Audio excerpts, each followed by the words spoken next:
Okay, good morning, everyone. I hope you are well rested. I'm sure you are as drained as I was yesterday when you got home. I'm glad to see most of you are back in attendance today and I haven't scared you off.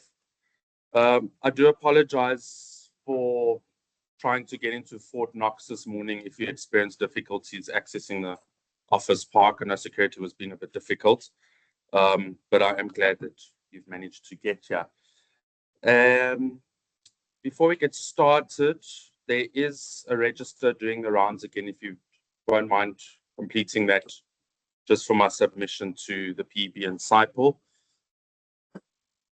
And I also think it's a good time just to answer any questions that you might have before we continue. Hopefully you went home and you reflected a bit on everything that was discussed. So feel free to ask me any questions before we kick off. For everyone that's online, welcome to you as well. Please, can you just give me a thumbs up if you can hear me speaking clearly? Okay, thank you, Michelle. Thanks, everyone. I appreciate that. Okay, any questions? Okay, right at the back, let's hear.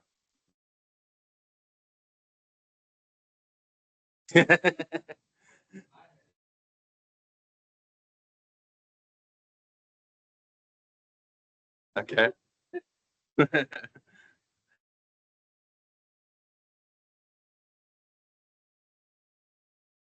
Okay, that's fine.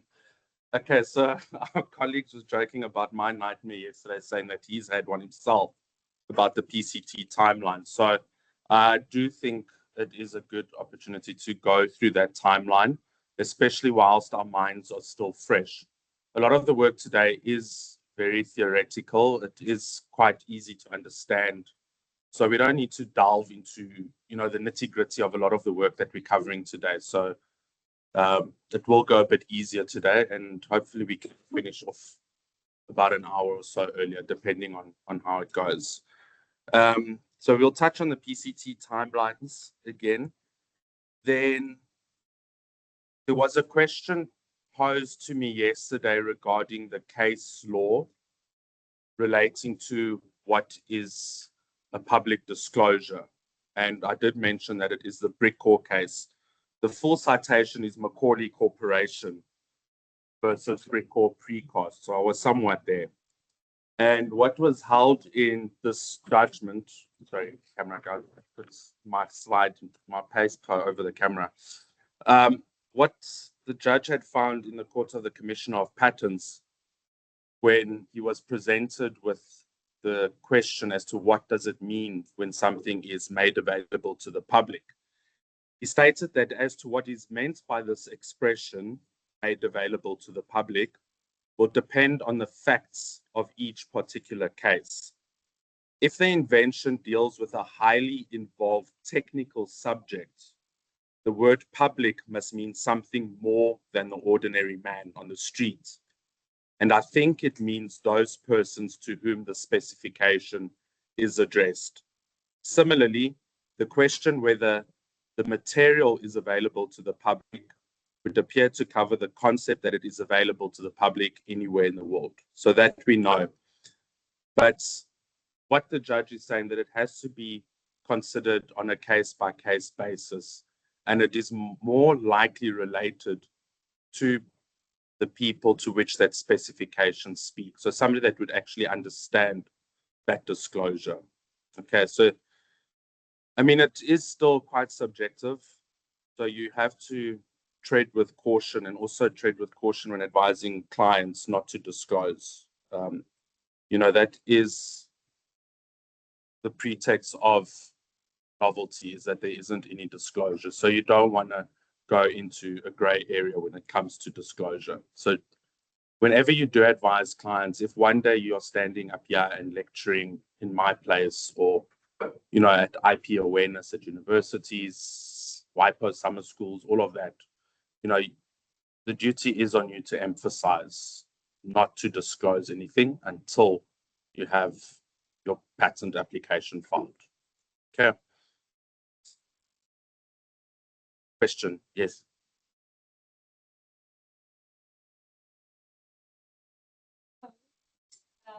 It's the publication. It's not that third parties can see the patent application and oppose. You can't do that in the patent application, right?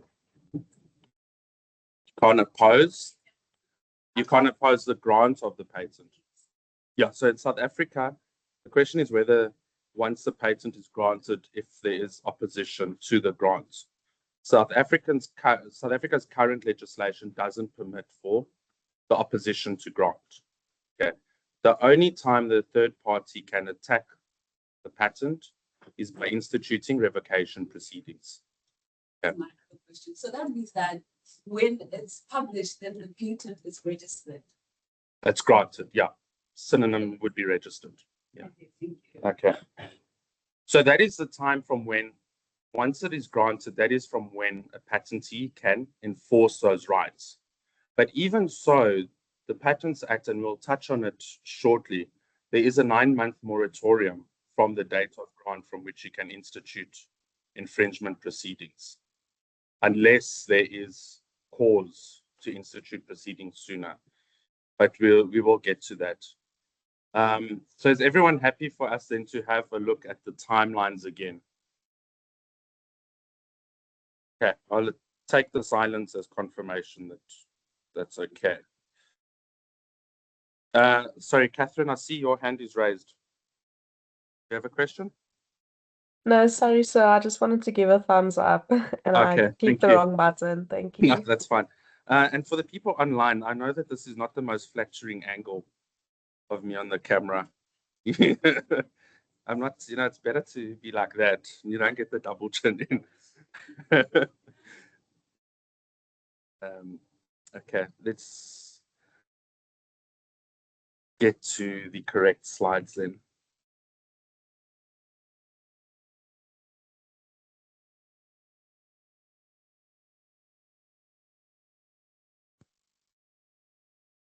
You want me to cover complete applications and PCT national phase applications? So we're going to go through both these slides again. Okay, so that's not just, sorry. There's so many screens to manage. Hopefully get through this. So you have an inventor that comes to consult with you. They have an invention which they believe is novel and inventive, and they want to protect that. Your advice to the client to protect it would to, in most instances, obtain patent protection. Okay. It's not always necessary to obtain patent protection. I was actually reading last night. WD-40, it's also a lubricant. So similar to Q20. That has also never been patented. It's a trade secret till today. So, if it is something that can be kept secret, there might be benefit to keeping it as a trade secret because you extend your monopoly. But that's besides the point. We're looking at patents, so let's see how it goes. Yeah. Okay, let's get a question. Just a curiosity, if you say you should keep it as a trade secret and it does get you, are you liable as the attorney, or is that just a mistake? No, I mean, you're advising. It's up to that party to take that advice or not. You can't be held liable for unforeseen disclosure of it.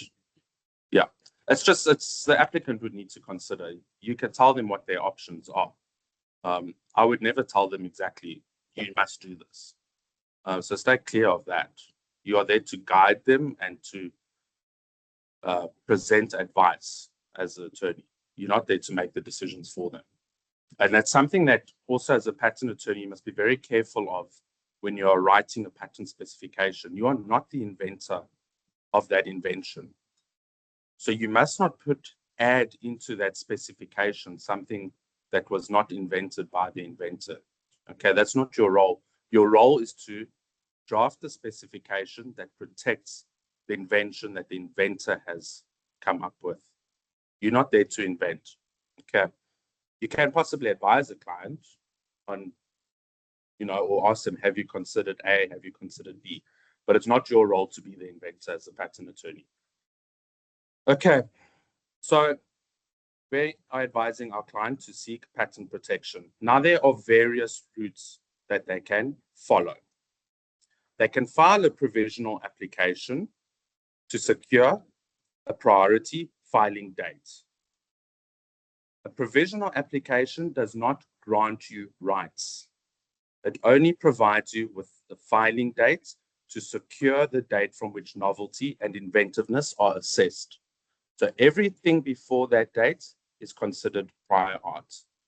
But a provisional has to be completed in order for you to get an enforceable right. Provisional does not give you an enforceable right. It only gives you a priority date. And it's not necessary to file a provisional application. Most applicants choose to file a provisional application for various reasons. Number one, there's an urgency that they need to disclose the invention. For example, at an exhibition or a conference, a seminar that they're attending, at an international seminar where they're presenting their work. So they need to get that filing date so that they can disclose. Because once you've filed your application, you're free to disclose that information without you destroying the novelty of that invention yourself. So it secures the filing date. It also allows the party to possibly enhance the invention, to make improvements on that invention within a 12-month period by which they need to complete it. It also is an opportunity to approach investors, say, I have a provisional application. This is what the invention is. This is what it is going to achieve. Are you interested in investing in this technology? So it allows you some time to approach investors and to secure funding to see the applications through to grant. So those are ultimately the reasons why you would consider filing a provisional application. Okay.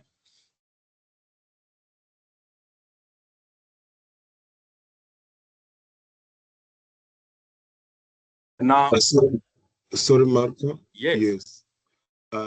I just want to understand why we refer to it as priority date. Why the word priority for when we have filed a provisional? Why do we use that adjective priority? Priority, because it will be the first application filed in respect of that invention. So that is what priority dates or priority application means. It's the first application that was filed in respect of that invention. And now in this example, this provisional application is the first filed application. So it is also your priority application because it's the first filed application. Okay, that makes sense. Thanks. Okay. In this example that we're looking at, this is again based on a South African filed provisional application and a South African complete. So we're looking solely at it from a South African perspective.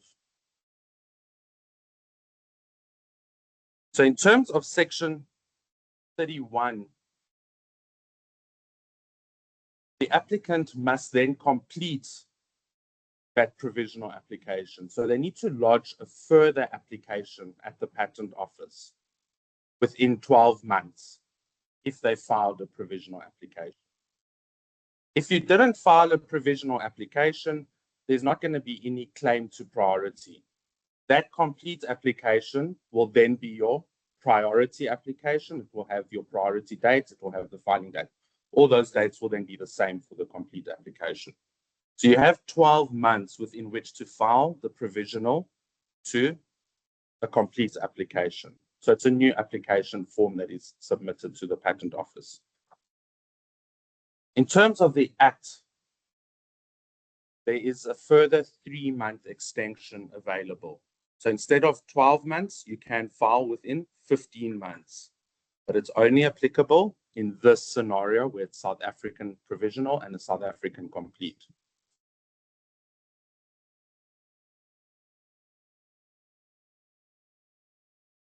We know now that the South African Patent Office doesn't conduct substantive search and examination to determine whether that invention is valid. So does it have novelty, does it have inventiveness, and does it have utility? South African Patent Office only examines the application for formal requirements at this stage. And that means that within 18 months from filing the complete application, your application that you have submitted to the Patent Office needs to be in order for acceptance, okay? So all your supporting documentation must be lodged. You'll remember we spoke about the Form P3 and Form P26 declarations. There are very specific deadlines by which those documents must be lodged. Those documents need to be lodged within 6 months. Your proof of assignment of invention, your permits, if it is an indigenous biological resource that is used in the invention, all of those other requirements need to be complied with within 18 months. Okay. We also know now that as of right, you have a 3-month extension of that acceptance date. So I can request the Patent Office to extend that acceptance date by a further 3 months. They have to grant it to you. What that means is that the Patent Office will not issue the acceptance notice before that date. Only once that date has passed do they issue the acceptance notice.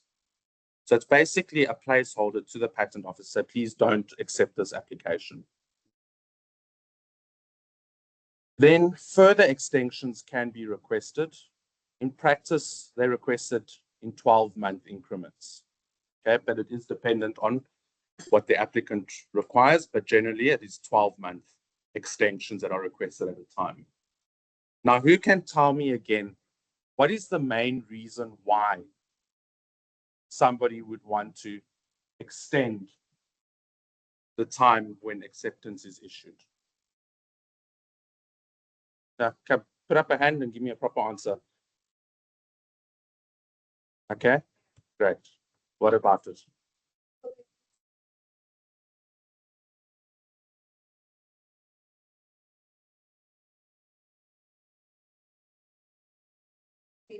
Mhm. So they want to be sure that I'm losing my train of thoughts, but it has to do with examination properly. Okay. I think there's one for 1 point for efforts. Okay, let's see. Let's get another one at the back there.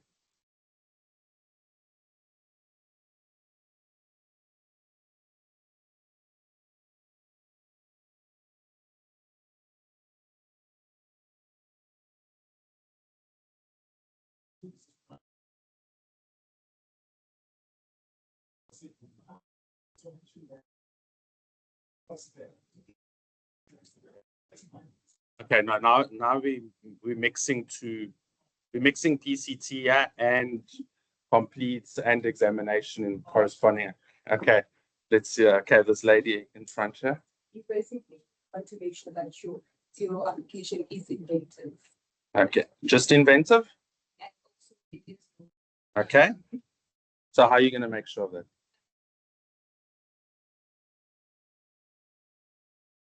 Okay, so that's it. All right, let's go for another one. Yeah. Petra. Okay, so did everyone hear that? I don't think the attendees online heard, but everyone's touched on it to some extent. Because South African applications are not examined substantively, and because there is that Form P3 declaration where the applicant attests to them not being aware of any invalidity in that application, and it goes even further than just saying they're not aware of the invalidity. It goes further to say they ought reasonably not have known of any invalidity. So that places a bigger burden on the applicant to make sure that the South African application is inventive and is novel, that it meets the validity requirements. So in most instances, there won't just be a South African application that was filed. There'll be an application for the same invention in the various countries where they want to obtain patent protection. So in the States, in Australia, China, Europe, as examples. Those are examining jurisdictions.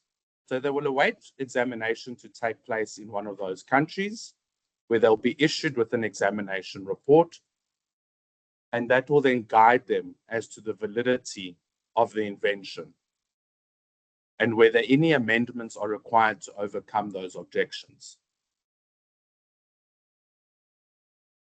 The reason also why you do this and that you don't amend post-grants, and we'll get to amendments, is because it is easier to amend the application before grant than post-grant. When you amend an application before grant, you can broaden the scope of your protection.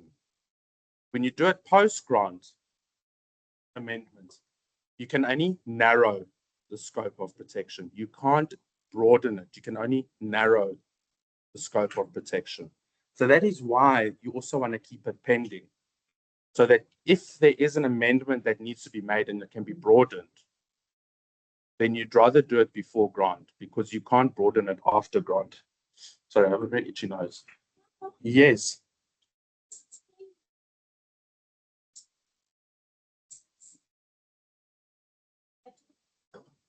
Okay, let's get to that when we get to that. We will touch on that. Okay, I don't want to get too lost from where we are here. The other thing with the post-grant amendment is that it's open to opposition. Okay, so a third party can object to that amendment made after grant. So that is why it's preferable to delay acceptance, to await examination in another country, and to consider whether those amendments need to be made in the South African application. Okay.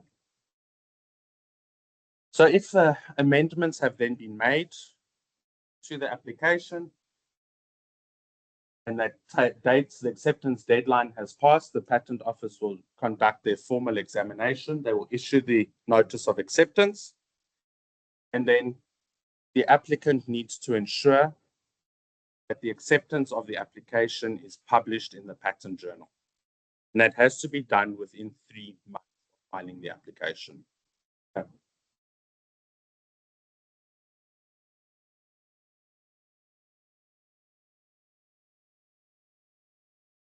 Within 3 months of acceptance.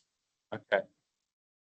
One of the problems with the 3 months is that it's not calendar months. So if it was accepted today, the 5th of May, it will be 1 month, will be 5 June, 5 July, 5 August. That is the 3 months. Okay. The problem with that is that the Patent Journal is published the last Wednesday of every month. So if you consider that scenario, when it comes to July, May, let's see, April, May, no, what are we now, May? April, May, June, no, sorry, May, sorry, June, July, August, okay, June, July, August, that's 3 months. The Patent Journal will only be published around the 25th of August, around there. So you would have then missed the deadline by which to publish. So you have to publish it the month before. So it will be from May to June, June to July, July to August. But if it was accepted today, and I want to publish it in August, it's not going to make it for that publication date, because it would be 5 August would be 3 months. You understand? That journal will only be published at the end of August. So you would have not made it in time. So you publish it the month before. Okay. So we would publish it in July. Okay, so then once it's published, the rights are granted. Okay. I see that there is a question online.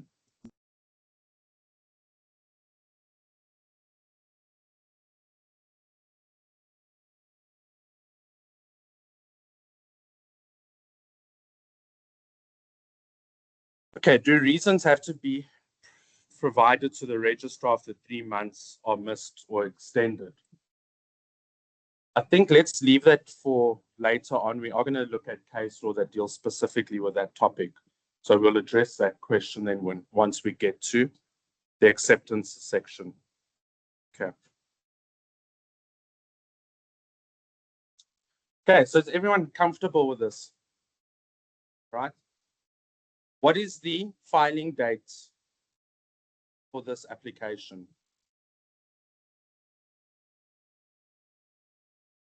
This one or that one? This one. The date that you submit the complete application is your filing date.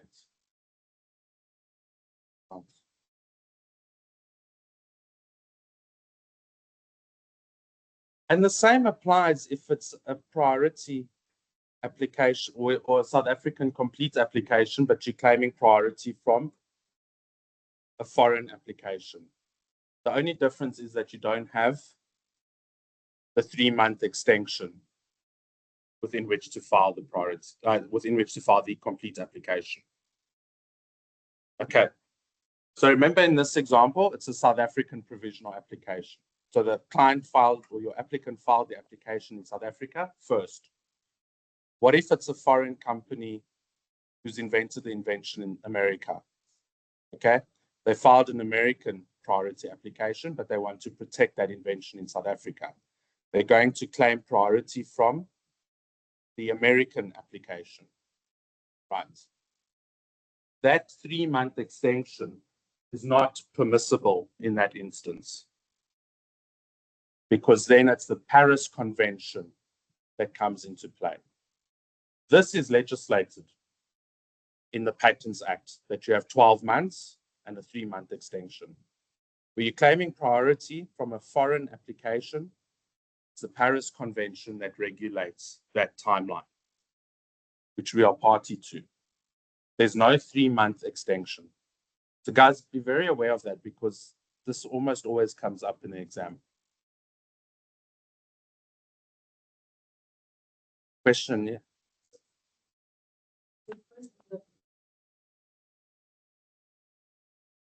Claiming priority rights, or than just the complete application? Ask me again. So when you're claiming priority rights, Yeah. is it the provisional application? Yes. Yes. And then when you file the complete one, it changes to that. No. So when you file your complete application, you will stipulate the details of that provisional application in it. And that is your priority claim. Okay. Does that make sense? Okay. I think according to, Yes. I was about to say, but according to the scenario you gave us yesterday, it will change if the complete application will be the new priority if there's like a new spec, or rather you've improved your specification. Yeah, but in this case, we're not delving into whether there's improvements and stuff. Okay. So there's no improvements been made. If there are multiple applications filed between that provisional application and between the complete application, so between this first section, I wish I had a laser. Let me see. There we go. So if you filed a provisional application that discloses integer A, that is your novel integer. 2 months later, you discover I can improve this, and I now want to add integer B. You can file another provisional application. Then when you file your complete, you will claim priority from both those applications. Okay, because they each have something that is novel that you want to have the priority date of. Okay.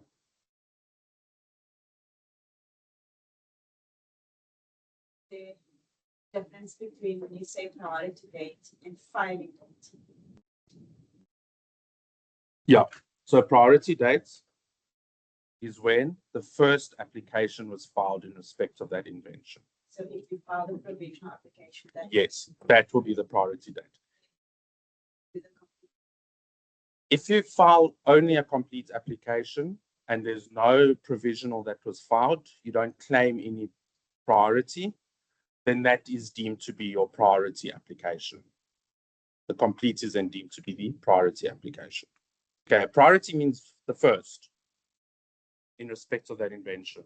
Okay, let's go there. So for your example about the discovery of the new integer, I just want to confirm I understand. It's you file a provisional application for something, you extend it to something that's more novel, but still based on the previous application. So you just file that provisional application again, so that novelty is protected. Yeah. But they still related enough that it's actually just one invention. So the complete applications is still only one complete application. The complete application will then include all the novel integers of A and B. That's why you're claiming priority from both the earlier filed applications. Okay.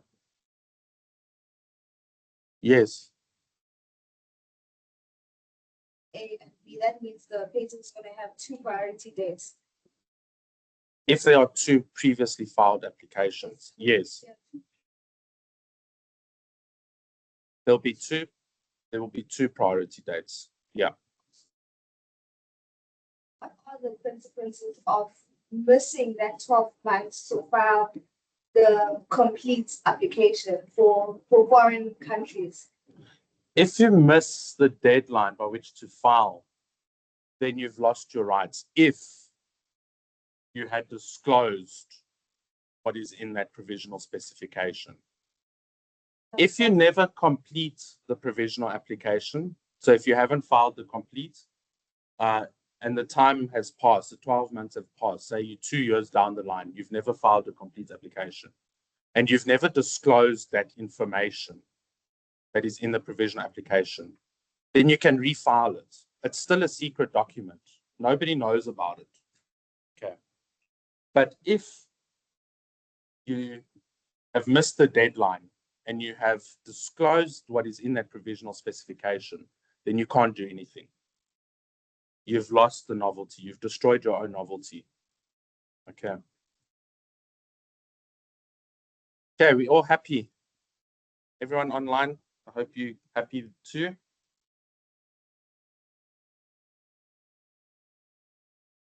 Okay, so there we see it's 20 years from the complete filing date from which your rights will run.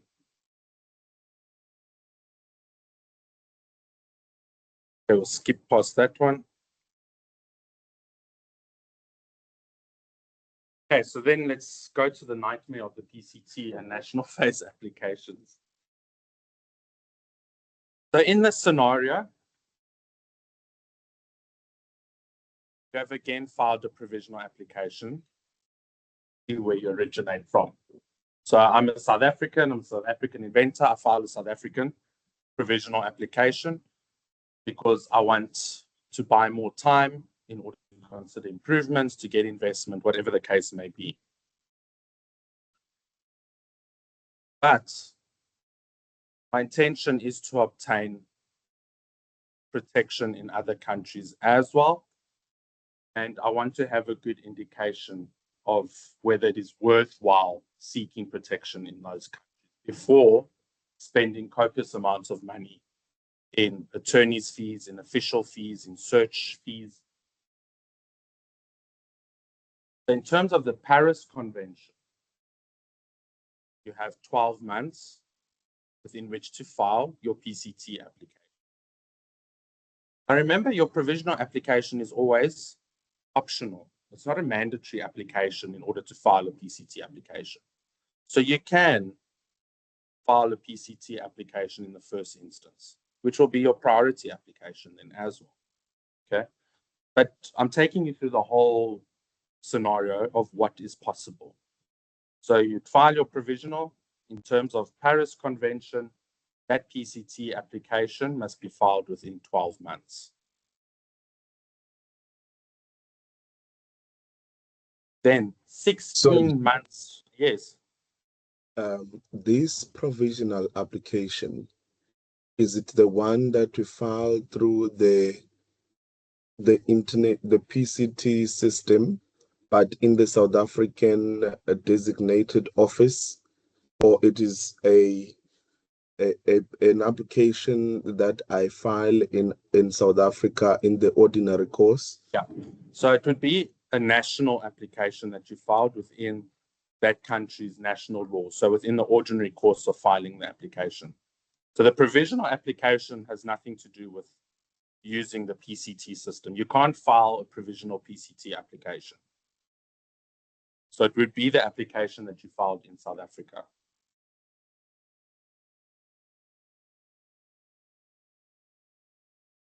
Okay, so once we filed the PCT application, yes.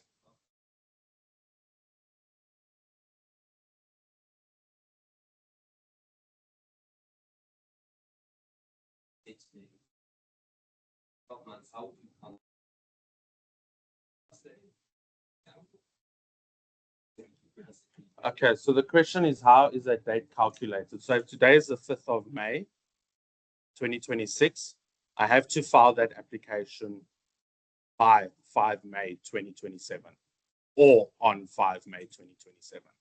So that is the last day. So it's exactly the same. Please don't do that in exams. I see that often. People will subtract a date. They'll say it must be filed by the 4th of May 2027. No, it's 12 months exactly. Okay.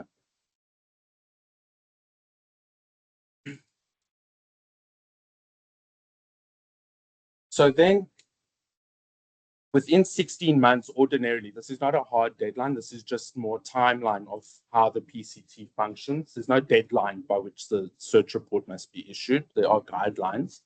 And the guide is that your search report should be issued within 16 months from the provisional application filing date. So from filing your PCT application, the examiner at the office which you've designated to examine that application will conduct the substantive examination to determine whether the invention meets the patentability requirements, and they will issue the international search report and written opinion when they stipulate whether they deem the invention to be novel, inventive, and utile, or they will state that it is not.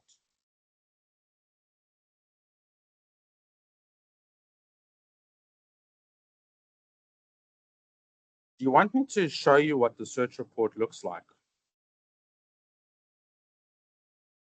Where's our examiners here? They would know exactly. Huh? Yeah. You're telling me I haven't looked at a PCT?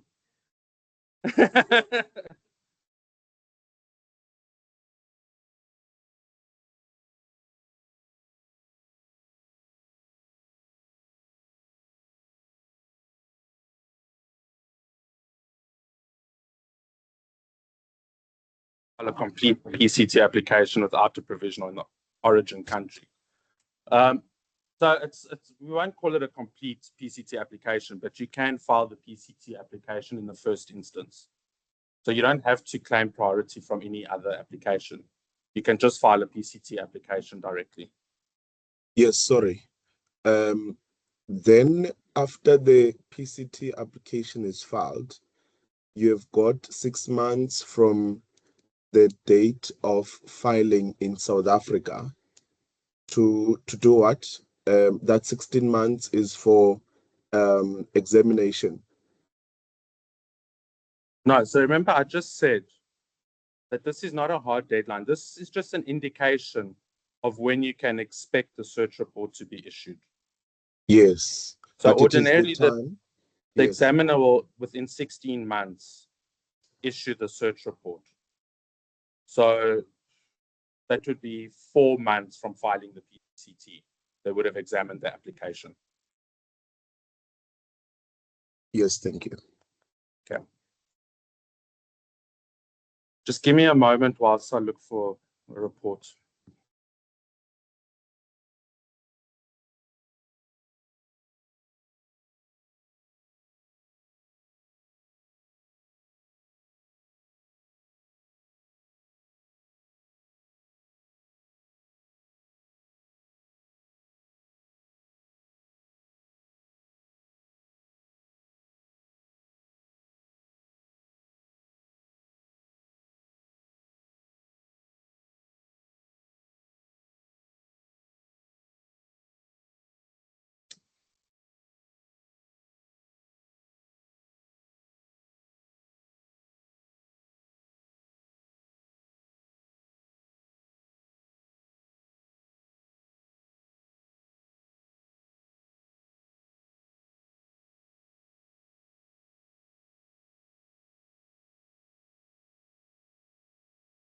We're nearly there, guys.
Okay.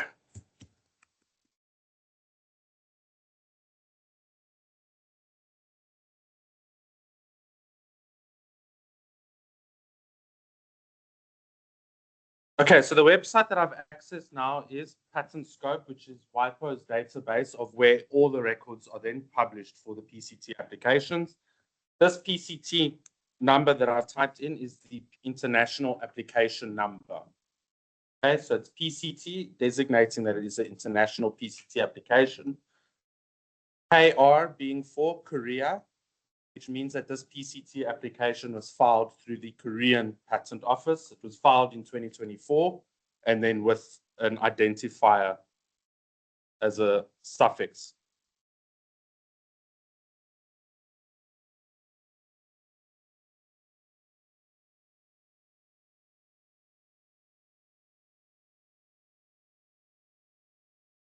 Okay, so yeah, we can see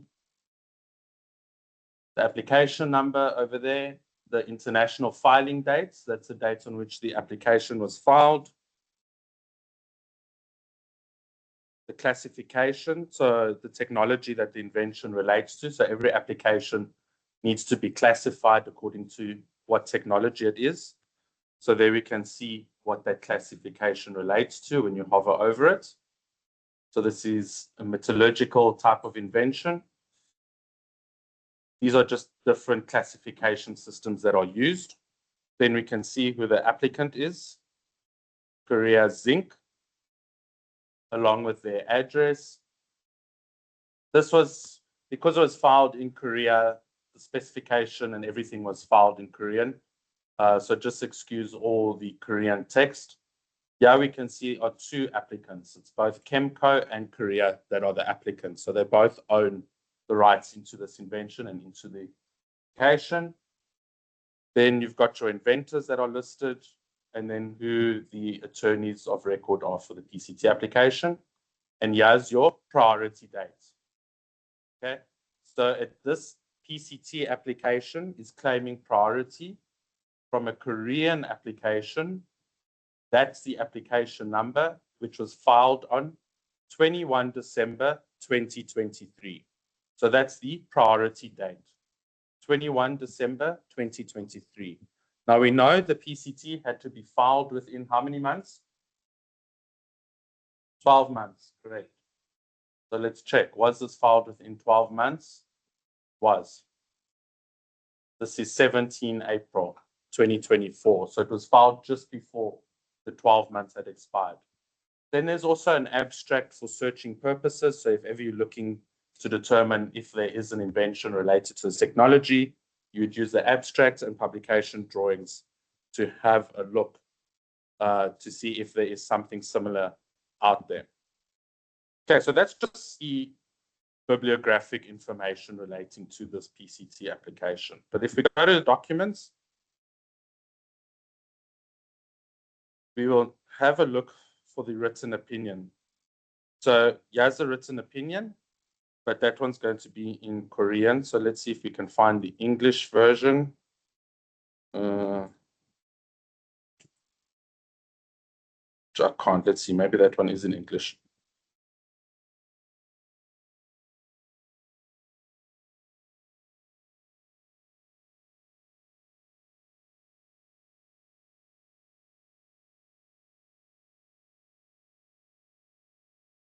Yeah, it's in Korean. Should be an English version available as well. Okay, here we go. Translation.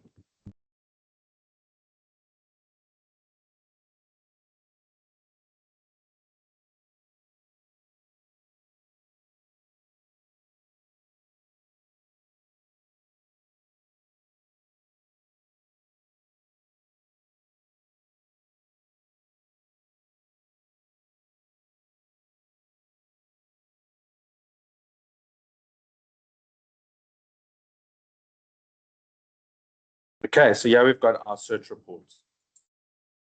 Okay, it tells you in which fields this technology was searched based on the classification. Then it tells you documents which were considered relevant. So these are documents that the examiner would have found which are related to this technology and which they would have considered possible prior art. They even identify which claims were considered that might be relevant prior art to this invention. Again, more documents that were discovered that could be potential prior art. So they give all those citations, but now we need to find the written opinion. So that's the search report. If someone sees a written opinion in English, please shout.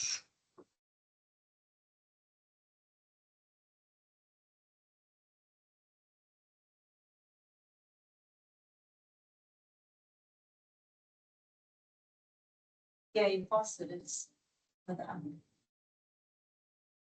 Where? they- Yeah, but that one's in Korean.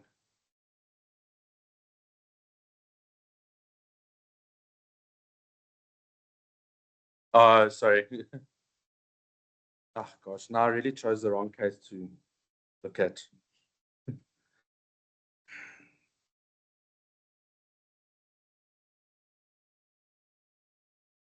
Bear with me whilst I found another case quickly.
Okay, here we go.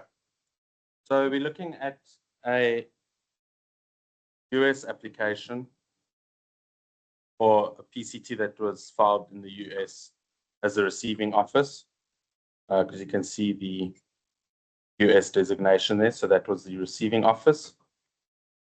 And this is the written opinion then of the examiner. So they're saying the basis of the opinion,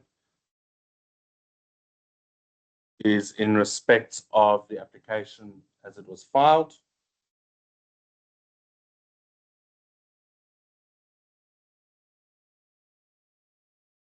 There's a whole bunch of ancillary information here.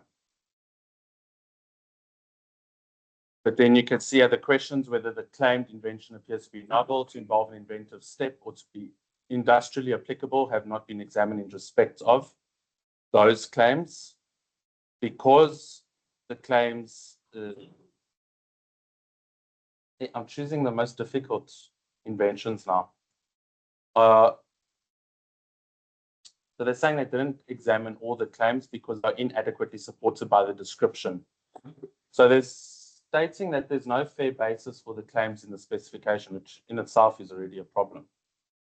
But yeah, you can see in their opinion, they're stating that claims 1 to 65 are not novel. Claims 1 to 65 lack inventive step, but they say that the application or the invention is industrially applicable. Okay, so they will say which claims are novel, which are not novel.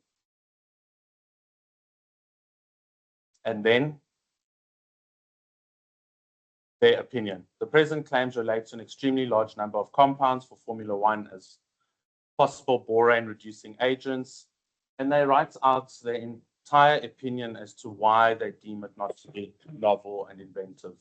So you see, even here, they've then addressed inventive steps separately.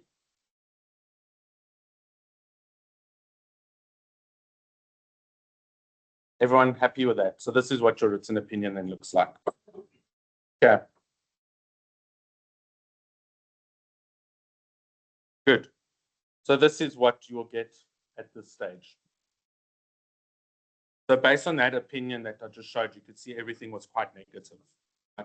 So the applicant would either deem to abandon pursuing further protection because it is quite a damning opinion. It's a negative opinion. There's nothing that was found to be novel or inventive. Or the applicant might believe that the examiner doesn't know what they're doing or what they're saying, and they feel that there is still something that is novel, and they can still pursue protection in other countries or pursue protection and see what other examiners find once they nationalize the application. Okay, then usually, again, within 18 months from the provisional application, the specification is published. So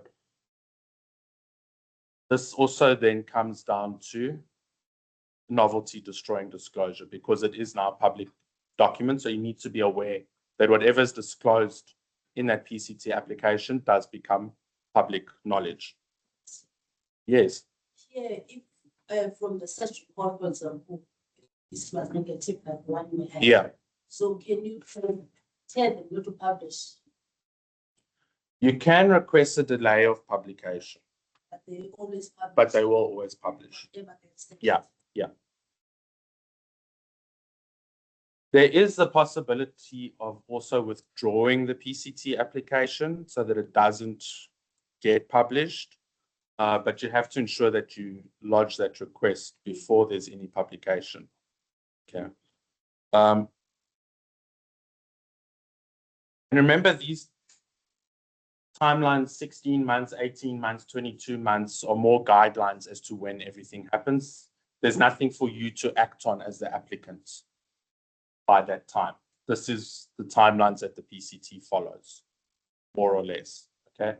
The only timeline that you as an applicant have to act on is the 12-month Paris Convention filing timeline, that one. Okay, so you as the applicant have considered that written opinion that's quite damning, and you want to remedy any issues. So you want to see if you can still overcome those objections that were raised or the opinion that was raised by the examiner. So you might amend the claims if there is something novel that can save that invention. You'll submit those claims as an optional request to WIPO for further examination, and then they will examine that claim set and issue you with a new report which is your International Preliminary Report on Patentability. Okay. So it's a second opinion based on a new claim set that was lodged or an amended claim set that was lodged. And that's the process, what happens during the international phase. So now you've got an opinion and you can make a determination as to whether you want to pursue national phase applications. Towards the end of this period, you have to then instruct your associates in every country where you want to file a national application based on this PCT application. So I will email all my associates in China, America, and say, please file a national phase application based on PCT Korea 2024, 1, 2, 3, 4, 5. And depending on that legislative timeline in those countries, it's either 31 or 30 months within which to nationalize. From when? When must that 30 or 31 months come into effect? Or where does that timeline run from? Okay, exactly. So it will be either your provisional. In this instance, it's your provisional. If there's no provisional, it will be 30 or 31 months from the PCT application filing date. Okay. So it's always your first filing that date will run from, your earliest priority date. Okay, in South Africa, that 31-month deadline can be extended by a further 3 months upon request to the registrar. The registrar has a discretion because it says may allow that request. So you should be providing reasons as to why you missed the 31-month deadline or why you're seeking that extension. You file your national phase applications, and then in those countries, that application will go through every country's own prosecution again. So if there's examination in those countries, they will examine the application again. A lot of countries base their opinions on what was examined already in the international phase. Others examine it from scratch again. There are also mechanisms in various countries like your patent prosecution highway, but this is completely beyond the scope of what you need to know for this year, where you can accelerate grants in those national countries where examination has already taken place. So you're basically saying, well, this application was already examined. Have a look at that examination report and make your determination and issue the notice of acceptance or grant for that application then based on that. So it speeds up the prosecution then to grant. Okay, so that's the PPH, the Patent Prosecution Highway, but please don't worry about that for purposes of this, but you may come across it in practice. Sorry, Marco, what Yes. happens after 28 months? Between the amendments, Okay. IPRP? So usually once the demand has been requested, the IPRP will issue within 28 months from the provisional filing date or the priority date. So that's the date when you can expect to receive the IPRP. Oh, okay. Okay, yes, questions?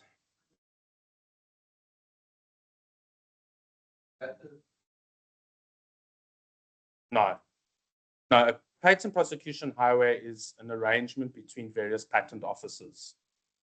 The patent prosecution highway is not applicable to South Africa because there's no examination. So it's basically where an application was examined by one country and there's a corresponding application in another country. You can request that patent office to base the opinion on the examination that has already taken place. Okay. So it just speeds up prosecution. So you don't have to wait till the 31 months. The Form P4 is for various requests to the patent office. There's multiple instances where you would use a Form P4 for South Africa. You could use the Form P4 in this instance to request early processing of the international application where it hasn't been published yet. Okay. Okay, I hope everyone is comfortable with this now. I think we've spent enough time looking at this. Otherwise, we are going to be sitting here all day. All right, happy? Okay, excellent.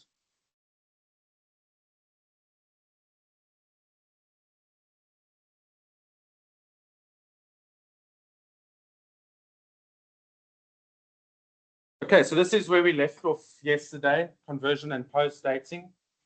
I'm not going to go into great detail on this slide. You can have a look at it, but please do know that this is examinable. But in effect, Section 38 provides that you can convert a complete application to a provisional application. Okay, so the registrar on request by the applicant can at any time before the acceptance of the specification, but not later than 12 months from the date on which the application was lodged at the Patent Office, request that it be converted to a provisional application. Okay.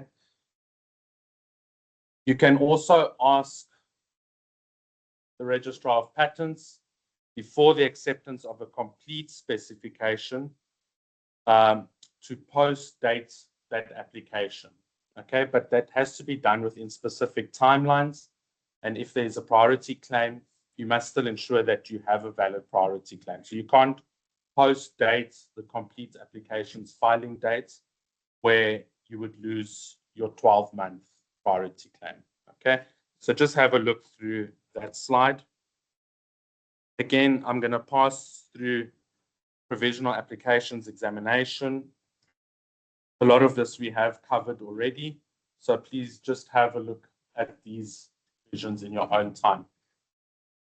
Then if we come to section 40, it says within 18 months of the complete application filing dates, applications shall lapse. Okay, so this goes back to that 18-month period when we look at the timeline for the complete patent applications. Remember I said application must be in order for acceptance within 18 months unless there's no further request of that deadline that was lodged.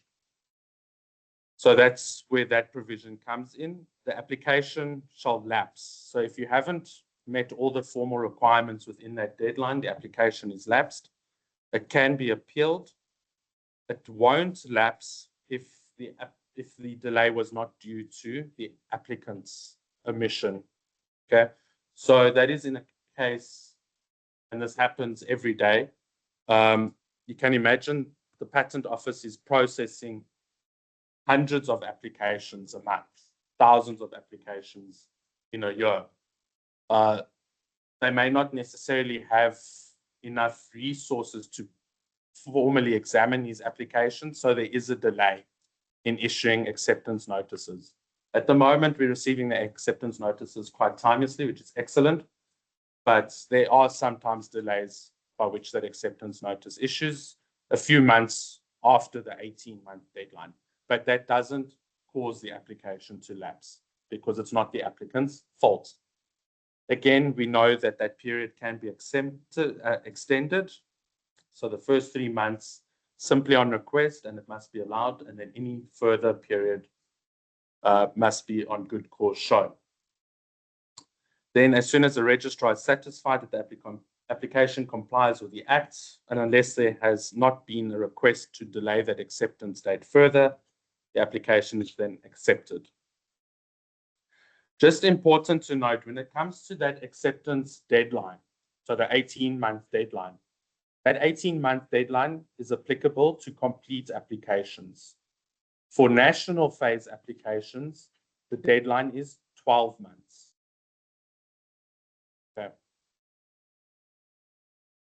So for national phase application from the PCT, you need to ensure that everything is in order for acceptance within 12 months, not 18 months. Okay, when the application is accepted, written notice will be given to the applicant. So you'll receive the acceptance notice. You can have a look through this. Importantly, Regulation 46, the acceptance must be advertised within 3 months of the date of acceptance. We did touch on that as well. Section 42, subsection 3 says, unless acceptance is published within that time frame, the application shall lapse. So you really want to avoid that situation where you've missed the publication date. And this is what the acceptance notice looks like that is issued by CIPC.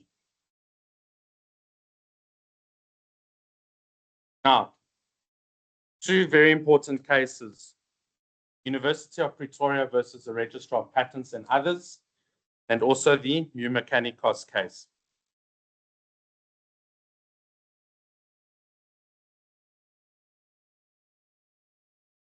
What was held in the University of Pretoria case was that if there is no request, let me rather give you a background to the facts. The applications were accepted. The acceptance was not published within the 3-month deadline. Courts determined that that application had lapsed. The applicants had lost their rights because of the peremptory wording that it says in section 42, subsection 3. This acceptance so published is not published, the application shall lapse. Okay, it says it will lapse, it shall lapse if it is not published timeously. So the court said because of that peremptory wording, the application lapsed. Then goes on further to say that it is not possible for the registrar to extend this period unless an application for an extension has been made by the applicant, good cause has been shown, the official fees have been paid before the 3 months is up. So the University of Pretoria case was quite clear on this. It said if you do not request an extension of the publication dates before the 3-month expires, the applicant has lost their rights. The request for that extension had to have been made before the 3 months has expired. Everyone clear? So this is why I was saying it is quite damning if you do not publish acceptance within the 3-month period, or you do not request an extension before that time has passed. Then came along New Mechanicos, and this was a case that I had dealt on. I took this application over from another agent in South Africa, and when I was going through this file, I picked up this exact issue from University of Pretoria. The acceptance was not published within 3 months and no request had been made to the registrar to extend that deadline. So I wrote to my client, New Mechanicos, and had told them that this is what had happened. In terms of this case, your application has lapsed. You do not actually have a granted right, an enforceable right. In terms of the provisions of the Act, Section 42, subsection 3, and in terms of the University of Pretoria case. So obviously you can imagine they were quite upset about learning this news. So what did they do? They wrote to their previous agent and said, what did you do wrong? Sort it out. So they then approached the Court of the Commission of Patents to try their luck to see can they revive this application and consider the application granted. So if we have a look, the application was accepted on 30 June 2021. Now you can see when this application was accepted. What was going on in 2021? COVID pandemic. People all of a sudden had to work remotely from home. So who knows? Maybe that acceptance notice was never received. Maybe somebody took it home, they didn't process it for publication, we don't know.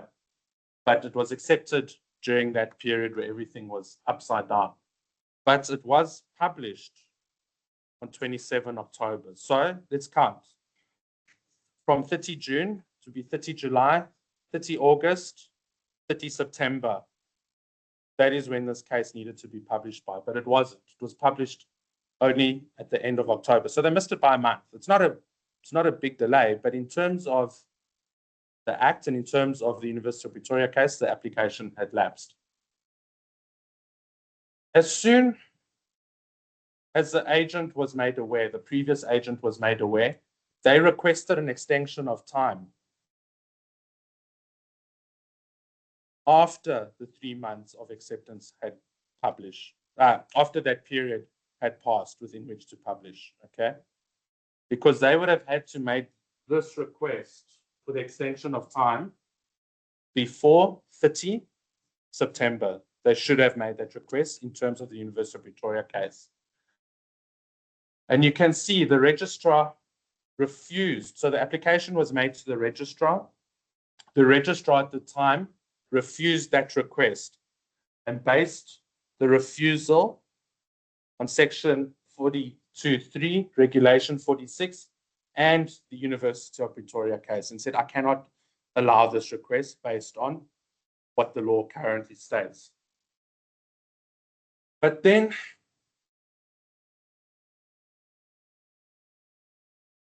the commissioner in the court of the Commissioner of Patents said, well, the discretion in terms of 16.2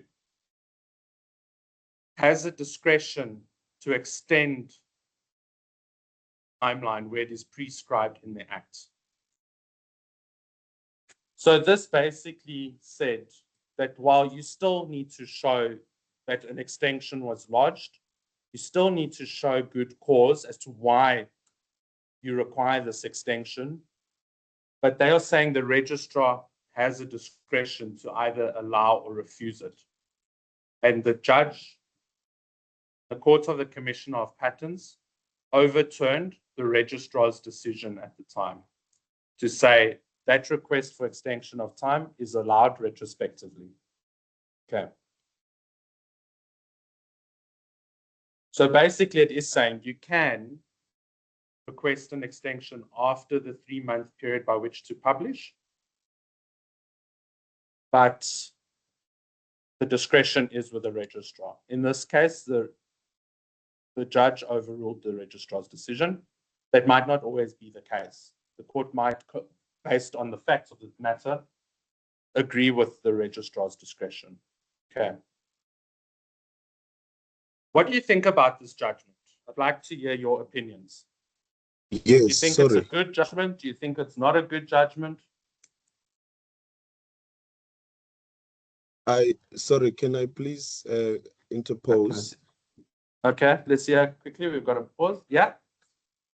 The two decisions appear to be conflicting each other in that the first judgment is setting it in stone that from the proper reading of 42.3, a extension after the fact cannot be sought. In other words, after Yes, the 3 months period is lapsed. that's correct. In the same vein, a court seized with the same principle but slightly different facts arrives at the conclusion that an extension post the expiry of the 3 months period can be granted, and hinges that conclusion on a different provision of the Act, namely 16.2. That's correct, yeah. I don't know whether these two judgments, in the manner in which they stand, they help in legal certainty,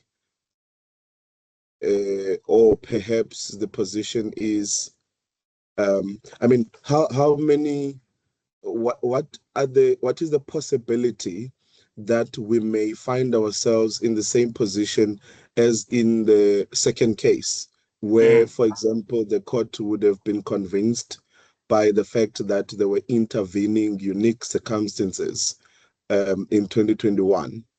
What is the likelihood that we may find ourselves there ever again to invoke that precedent? Yeah. So I agree 100% with what you're saying, that it does create legal uncertainty. I think with the University of Pretoria case, it was quite clear cut that this is what the law stipulates. But in Mu Mechanicos, the focus of the judge was more on section 16.2, where the registrar is provided with a discretion. So if we have a look at the provisions of section 16.2, it says, whenever by this act, any time is specified within which any act or thing is to be done, the registrar or the commissioner, as the case may be, save where it is otherwise expressly provided, extend the time before or after its expiry. So 16.2 does give the registrar or the commissioner the discretion to extend that timeline either before or after its expiry. What my concern is where it comes in, where it says otherwise expressly provided. I mean, what is the expressly provided referring to in section 16.2? Is it where it's expressly provided that you cannot extend? Or is it stating that it's expressly provided that a deadline has to be met by a certain date? And that's where my confusion comes in. But in terms of the legal certainty and whether the Mu Mechanicos judgment is correct, I'd like to hear some other opinions on the floor. Sorry, well, you just summarize what the gentleman said. We couldn't hear properly. Sorry. So the gentleman was saying that he believes that there is legal uncertainty. That was the crux of it between the two judgments because they are conflicting. The one is saying, well, you cannot request that extension of time after the 3-month period has passed. Whereas in Mu Mechanicos, there is a discretion to allow that request after the 3 months has passed.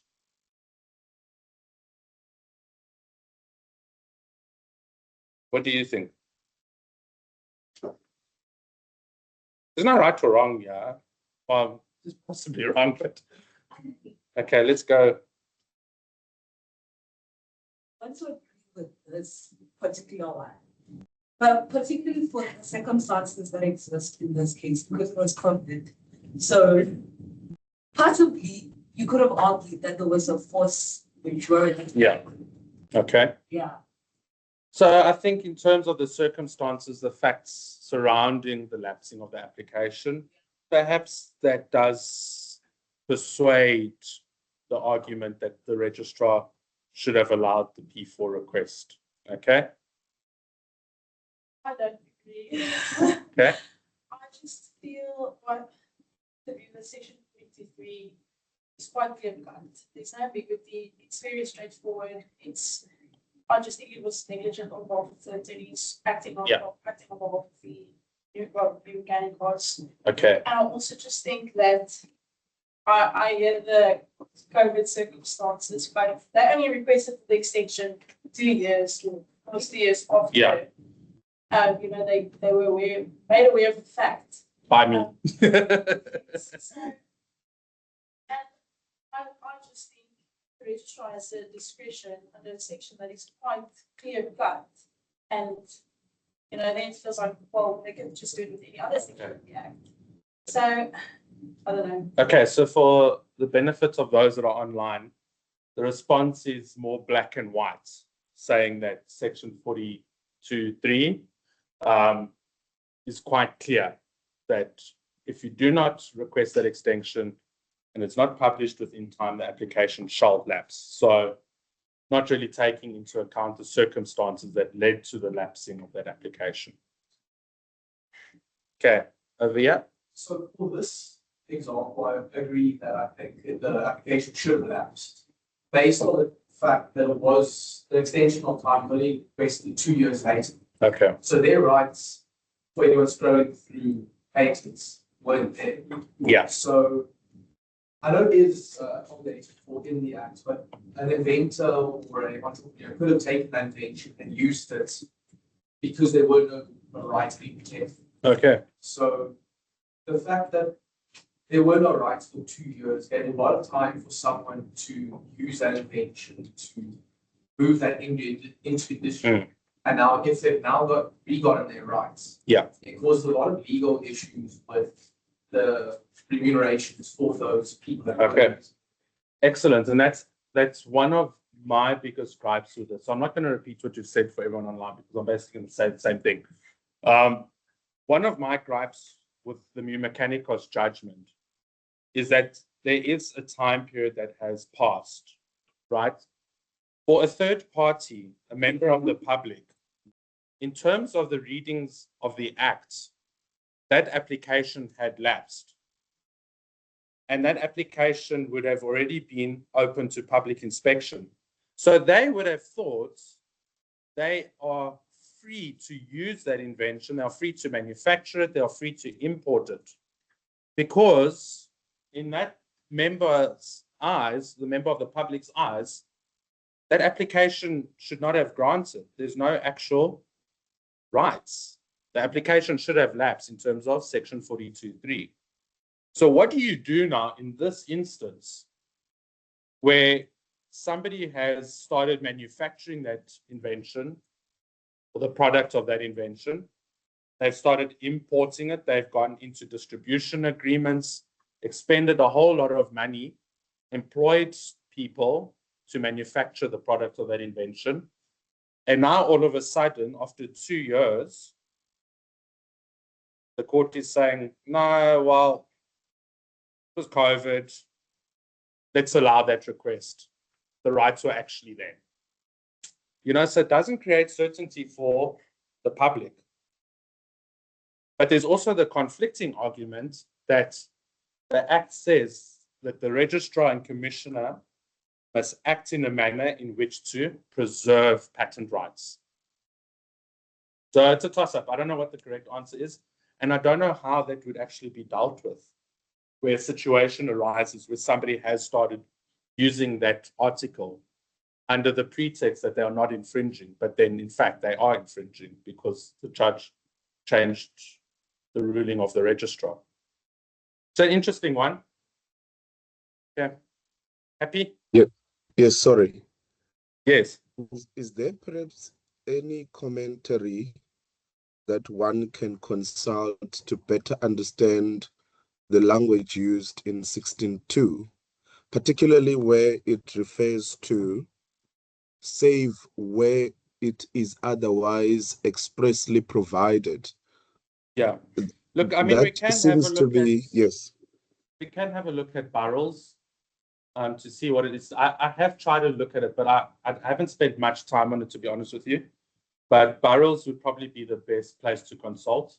But I don't think that there's any case law that actually addressed that issue, unless it was discussed in Mu Mechanicos. I mean, I've read the Mu Mechanicos case once it came out, so I haven't got a refreshed memory of what was discussed. But you can probably have a look at the Mu Mechanicos judgment. Alternatively, to have a look at the Burrells book.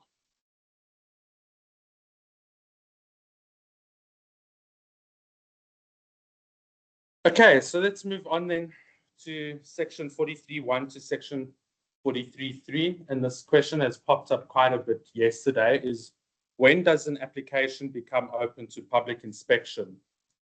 So when does the official file, all the documents lodged in support of that application, become open to public inspection? So after grant or publication of acceptance in the patent journal is when it would ordinarily become open to public inspection if it is a South African application that claims a South African provisional application. So in that scenario, that timeline that we looked at, where it's South African provisional, South African complete, it will only become officially open to public inspection once it is granted. So once acceptance is published in the patent journal. Where it claims priority from a foreign application.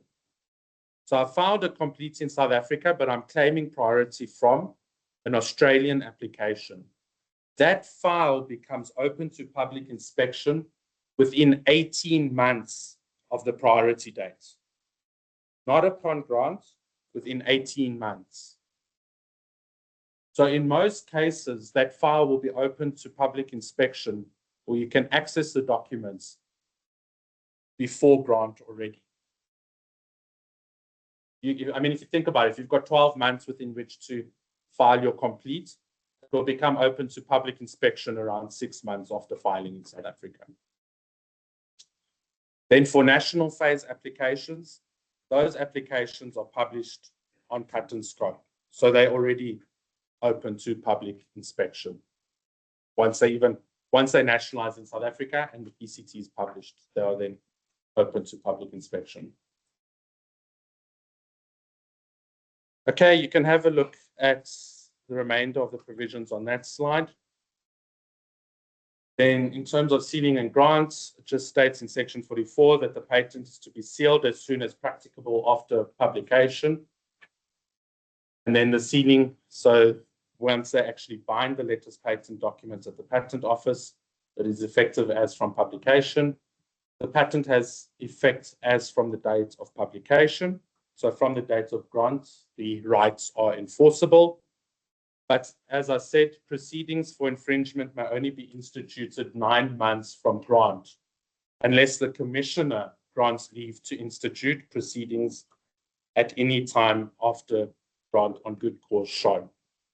Okay, I don't want you to become confused between the registrar and the commissioner. When we're referring to the registrar oversees the functioning of the patent office. The commissioner is the court of the commissioner of patents. These are two different legislative bodies, persons. So if you want to institute proceedings before 9 months has passed from grant, you need to apply to the court of the Commissioner of Patents to allow that infringement proceeding. The reason for this moratorium is to allow for the public to have legal certainty as to whether a product that they are using falls within the scope of the claims of this patent or not. Yes. So the registrar sits at the patent office and oversees the functioning of the patent office. It's not the commissioner. The commissioner sits at the court of it's a judge. The commissioner is the judge. Okay, or are you thinking of the commissioner of CIPC? In terms of the act, when I'm referring to commissioner, yeah, I'm referring to the judge of the court of the commissioner. The commissioner, in terms of the Patents Act, that sits at CIPC is also the registrar. But he delegates, Advocate Rory delegates his authority to another person as the registrar. Okay. So don't confuse this commissioner with the commissioner of CIPC.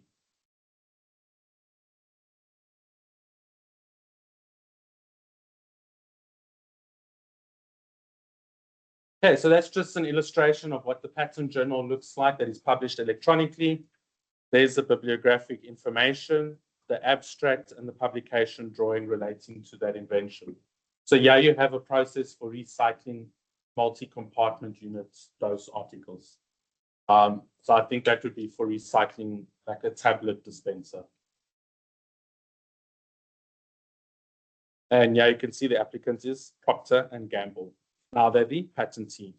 So when I refer to an applicant, the applicant is the person that made the application. Once it is granted, they become the patentee. Okay.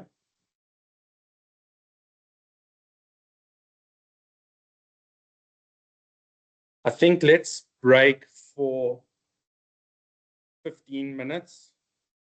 We've gone through quite an extensive amount of work already without a break. So let's reconvene then at 10 to 11. Okay.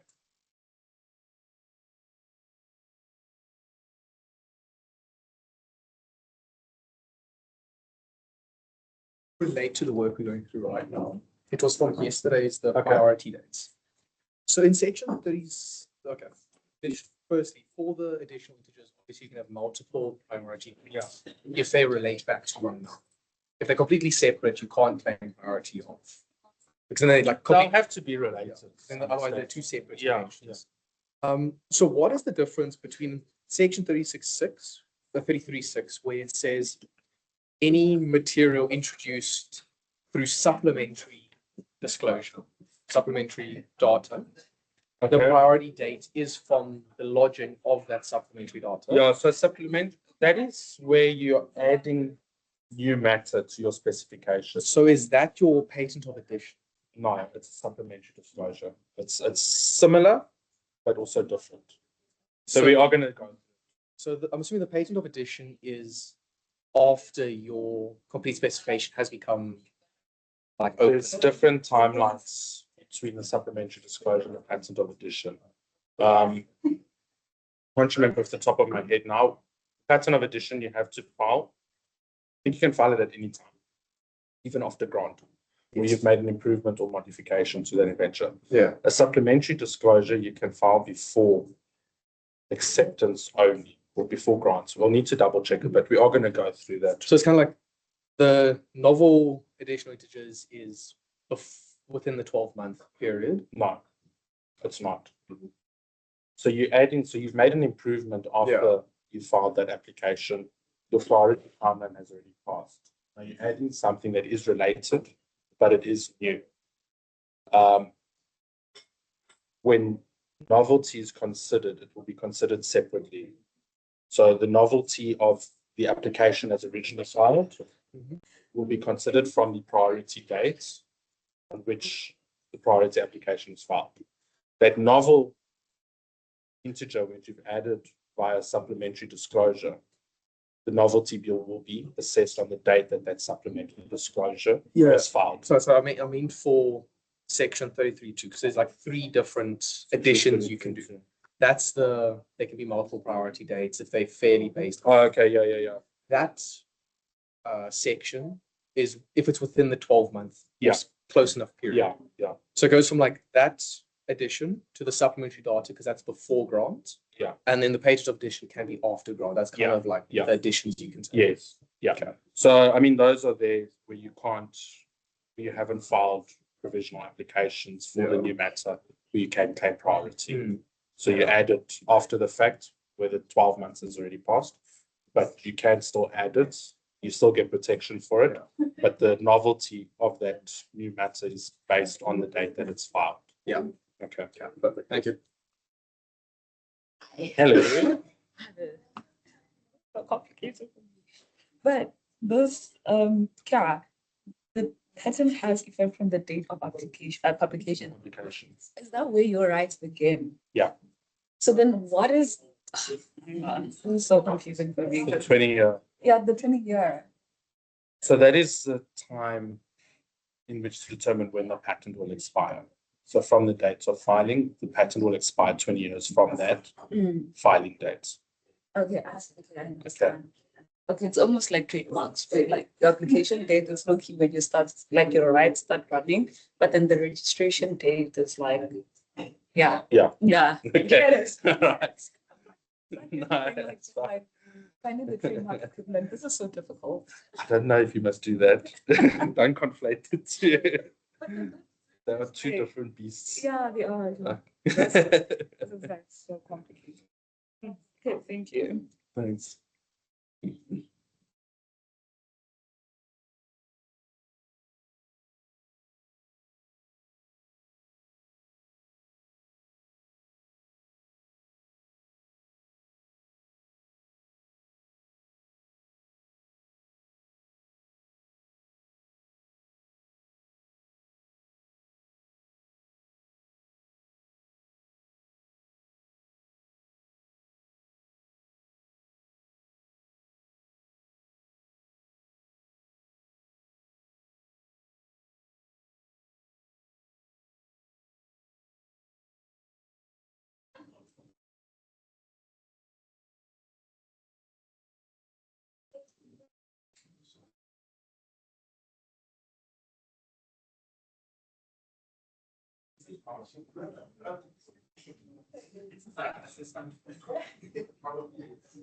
That's probably the most time.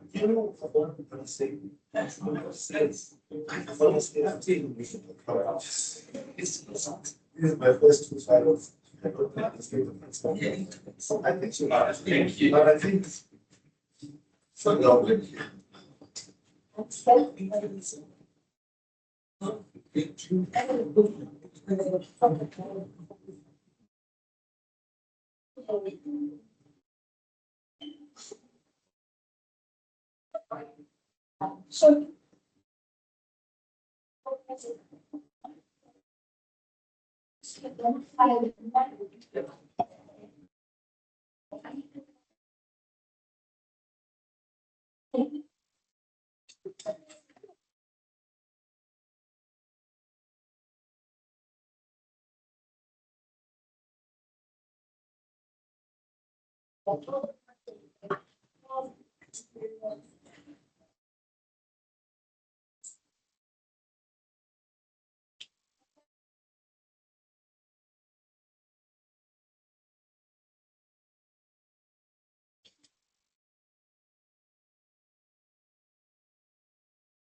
Sorry, I was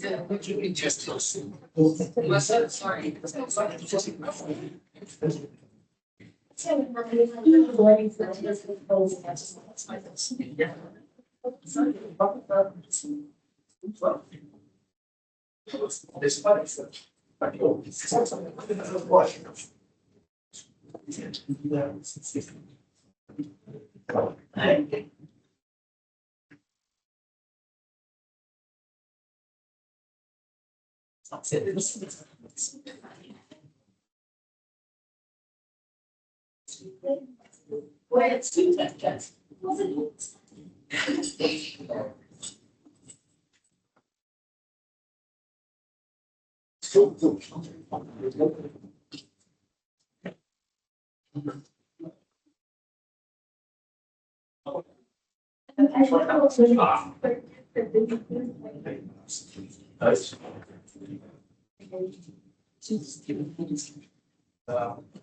This is one of our difference.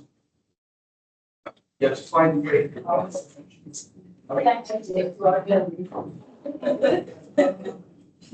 I love this. We'll be very nice.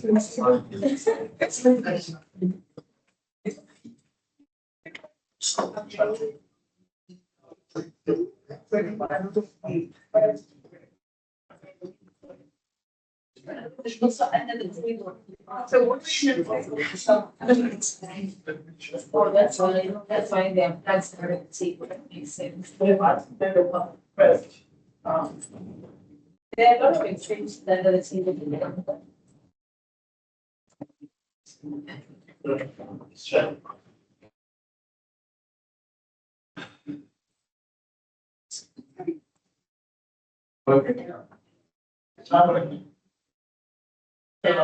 No.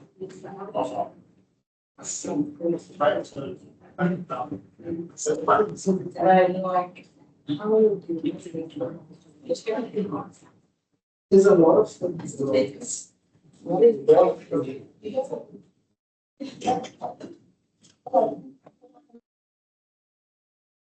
Just get back and like to.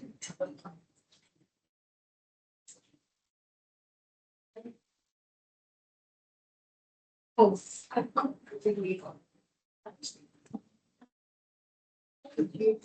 I was just following on. So it's just.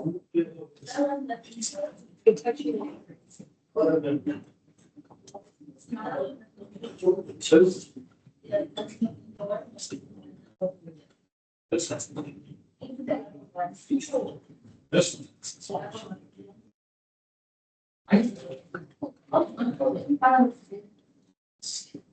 Right, right, right.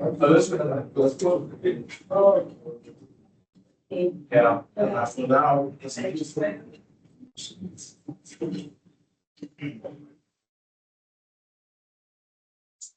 Evelyn. I love it so. You get one too. Almost. Yeah.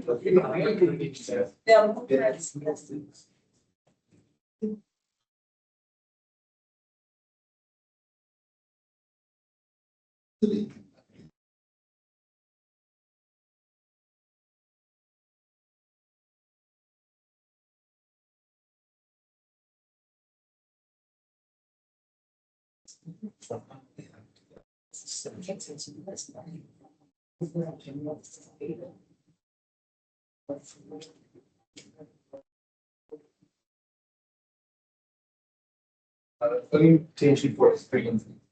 All the books.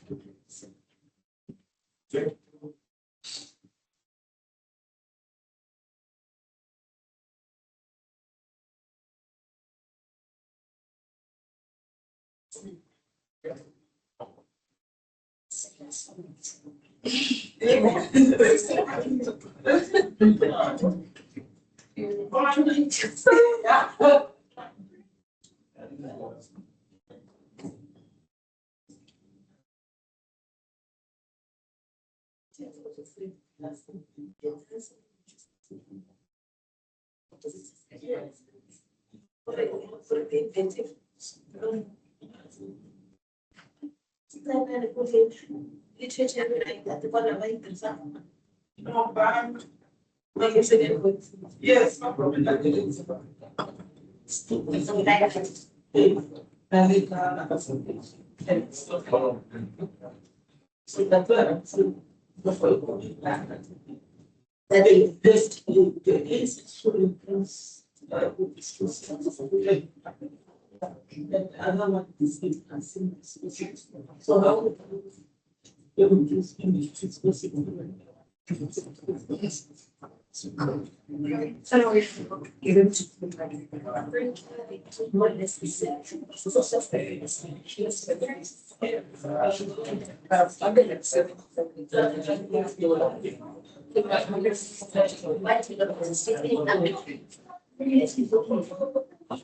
We will have to.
It is already, but now it takes.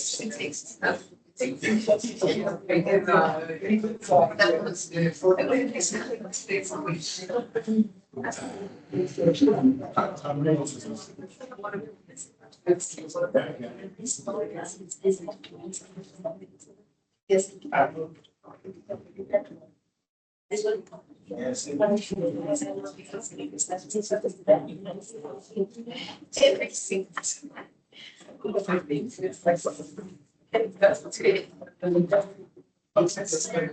Sorry,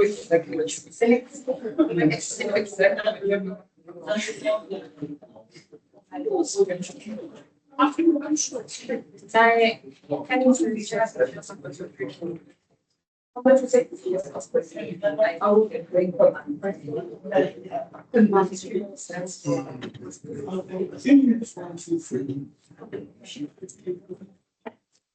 Okay, welcome back, everyone. Let's continue.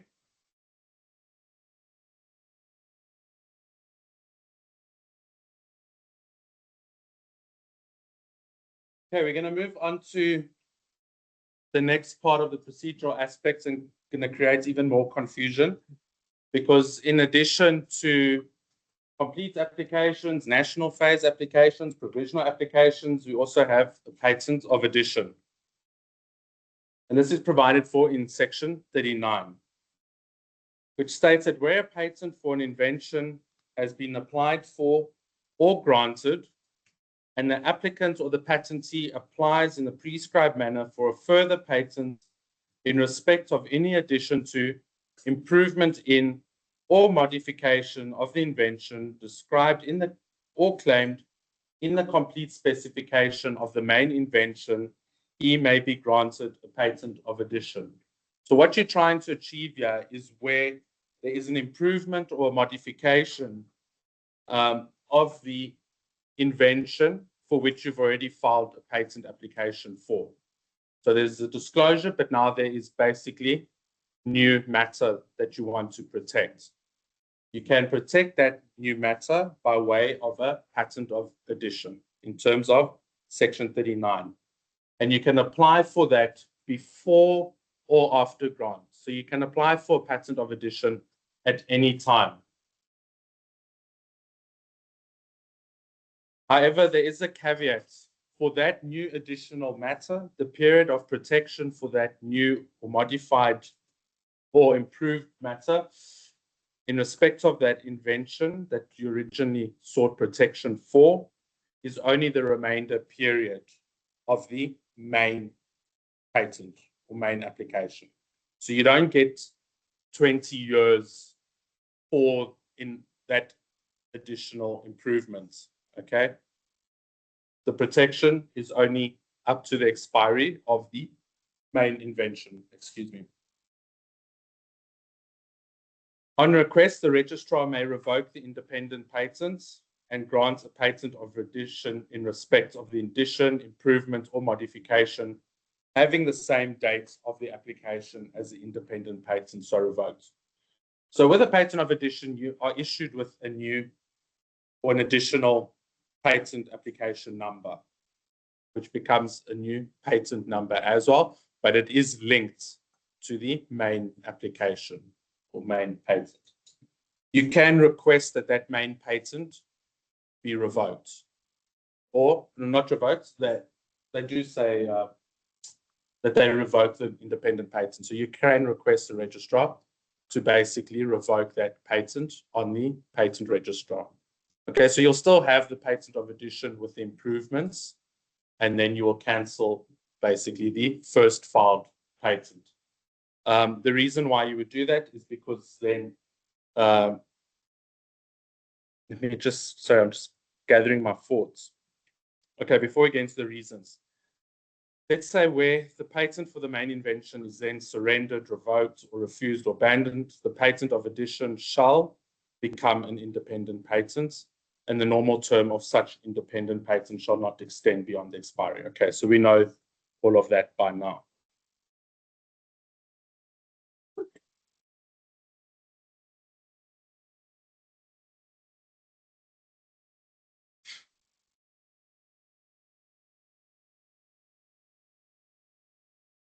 Okay, the prescribed renewal fees, which would have been payable in respect of the main invention, shall, as from the date on which the patent becomes an independent patent, shall be payable in respect of the last mentioned patent.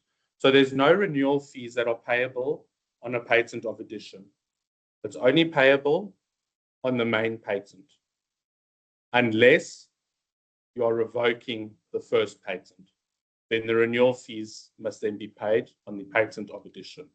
It's basically transferring the renewal responsibility to the patent of addition. Then the Act also says that the patent of addition cannot be accepted before the main application for the first filed application is accepted. Okay, so the first application needs to be accepted before the patent of addition can be accepted. Then the grant of a patent of addition shall be conclusive evidence that the invention is proper subject for such a patent and shall not be refused, nor shall any such patent be liable to be revoked or invalidated on the ground only that the invention claimed in the complete specification does not involve any inventive step having regard to the main invention. So that patent of addition cannot be revoked where somebody attacks the inventiveness of that patent of addition based on the disclosure of the main invention. Okay, so they can't say that it lacks an inventive step because of the main invention.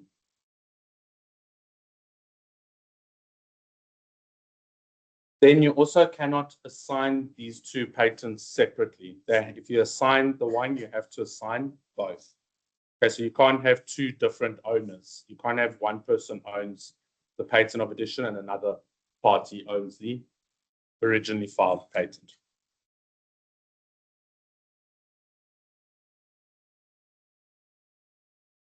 Yes.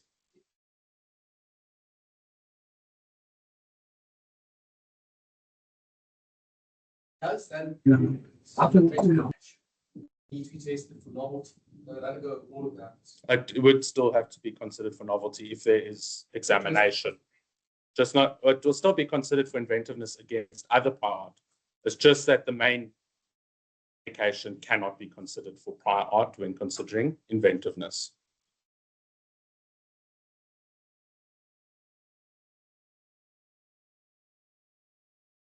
Okay, then another type of application and patent that we get is a divisional application. So you'll recall yesterday that I spoke about the requirement that the claims can only relate to one invention, but that it does happen where it relates to multiple inventions. And in countries where there is examination, they will issue the unity of invention objection because it does not comply with the requirement that it can relate to one invention only. So what you'll do is you can then divide your application out. So you'll file a divisional application that is antedated to the filing date of the originally filed application. So this divisional application will still have the same filing date as the original application, but you are then separating the scope of your protection. Okay, so let's say in your first filed application, you have a claim directed to the method of manufacturing a compound. Okay, and then in that same specification, you're also claiming the composition itself. Okay, so you're claiming this composition X, but you're also claiming the method of that composition. What you will then do is you will file a divisional application before the acceptance of the first filed application. So remember these deadlines. You have to file the divisional before an application is accepted. You will antedate that application so it has the same filing date. You'll request the Patent Office to antedate it. It's got the same filing date as the first filed application. And then you will direct the subject matter to either one of the inventions. So either being the composition or the method of manufacture. This is just a silly example, but that is the crux of it. So you will then amend the first filed application. Your description and everything will remain the same for both these applications, but it is the claims that then are different. You'll amend the first filed application to remove the method of manufacture and only retain the composition, but then you'll file the divisional application and claim only the method of manufacture. So you've got two patents then that are eventually granted. One patent for the composition, one patent for the method of manufacture. Okay, so you're dividing the invention out.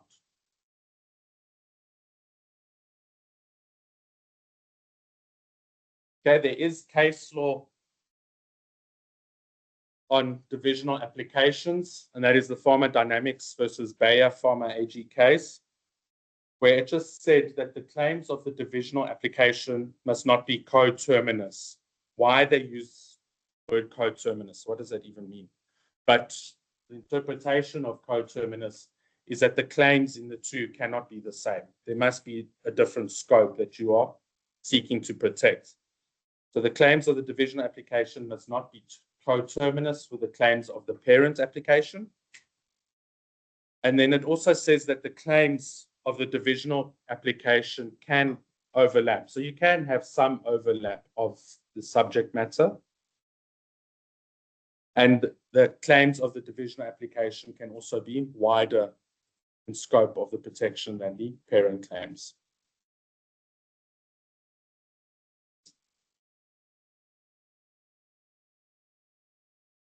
Okay, so remember for patent of addition you can file at any time. Whilst the main application is pending or it's granted. With a divisional application, it has to be filed before the first filed application is accepted.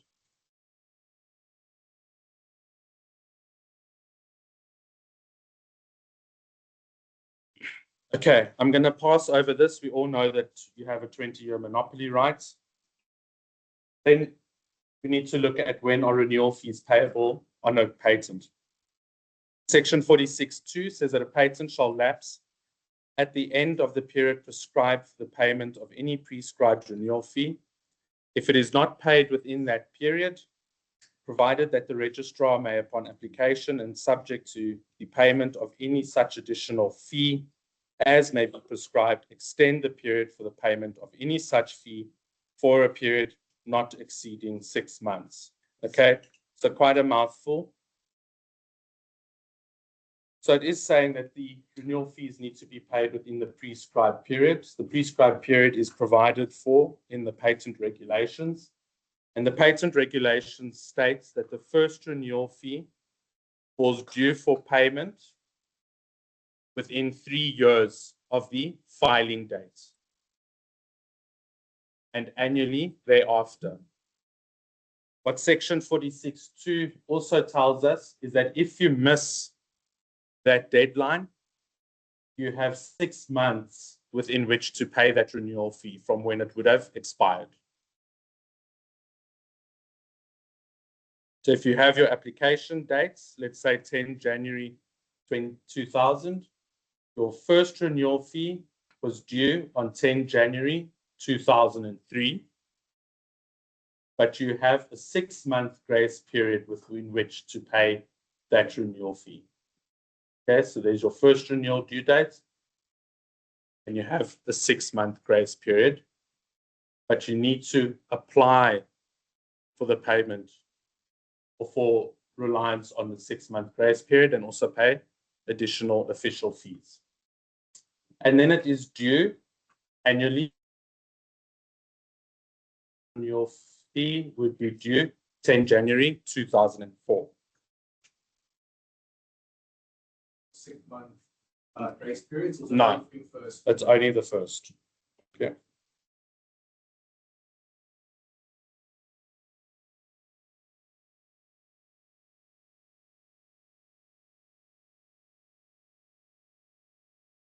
Okay, so regulation 48 is what prescribes when that renewal fee is due. It also says that the first renewal fee is due on grant. So if your application takes longer than 3 years to proceed to grant, and the application proceeds to grant after that period and those renewal fees were not paid, you have to pay those renewal fees on grant to ensure that the application is kept in force. Okay. Then if we look at regulation 67I, which is only applicable to national phase applications, it is quite a mouthful, but what it says in effect is that for national phase application, if it proceeds to grant between 33, after 33 months from the international filing date, you have a 6-month grace period within which to pay, and you have an additional 6-month grace period in terms of section 46(2). So you basically have a year then to pay those renewal fees if grant occurs more than 33 months after the international filing dates. I'm not going to trip you up on this in the exam. Okay, I don't want to confuse you too much. Okay, it becomes complicated. Here, question at the back.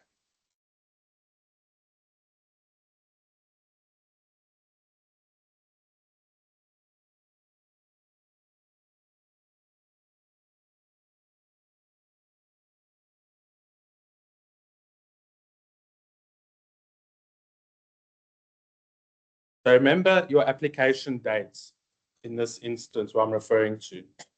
For complete, your application date is the date that you submitted your P1 at the patent office. Okay, it's the date that you filed the application in South Africa. That is your application date. So it's 3 years from that date. Remember I said yesterday, for national phase application, what is deemed to be the filing date in South Africa? Come on. Huh? It's the first instance of the international life application. Okay, let's simpler. Huh? When? What is the filing? What is deemed to be the filing date for national phase application? The PCT application dates. There we go. Okay. So that is where renewals for national phase are then calculated from the international filing dates. This is going to come up in the exam. So for complete, it's from the date that it's actually submitted at the patent office in South Africa. For national phase, it's the international filing date when you lodge the PCT application, 3 years from that date.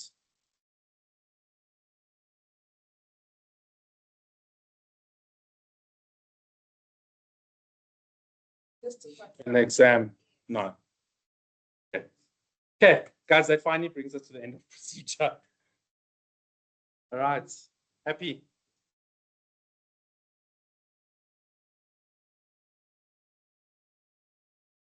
Okay, we're going to move on then to the next section, corrections and amendments. Sorry, I just need to grab some water.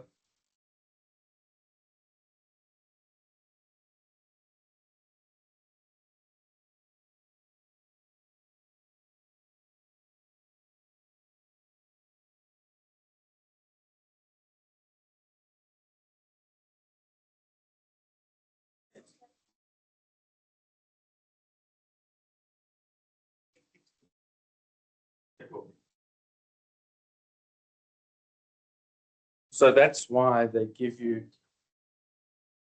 That's why you give them. Sorry, that's why you give them an additional 6 months.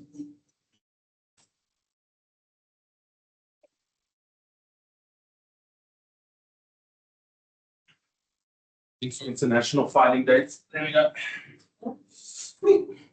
Behind you. But good catch. Say yes.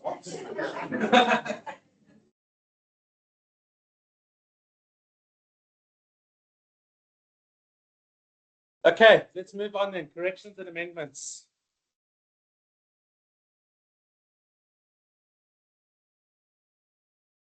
The section 50 says that the registrar or the commissioner may authorize the correction of any clerical error or error in translation in any patent, application for patent, or document lodged in pursuance of such application or in the register. The amendment otherwise of any document for the amending of which no express provision is made in this act. Okay, so we've got 3 instances in which a correction or an amendment, or not an amendment, but in terms of section 50, where the registrar or the commissioner may act, is either to correct a clerical error, an error in translation, or where there's no express provision provided for type of an amendment. We'll get to the amendment. So where it's not expressly provided for, you'll rely on section 51B. These requests are made on form P4. You will cite the section on which you are relying to make a correction. And we can see we can correct multiple errors in multiple documents. So anything relating to that application can be corrected, where there's a clerical error or an error in translation. So an error in translation, we look at that Korean PCT application we had a look at earlier this morning. It was filed internationally in Korean. It was published in Korean. We know that in South Africa, we need to file a translation in the official language of South Africa. Okay.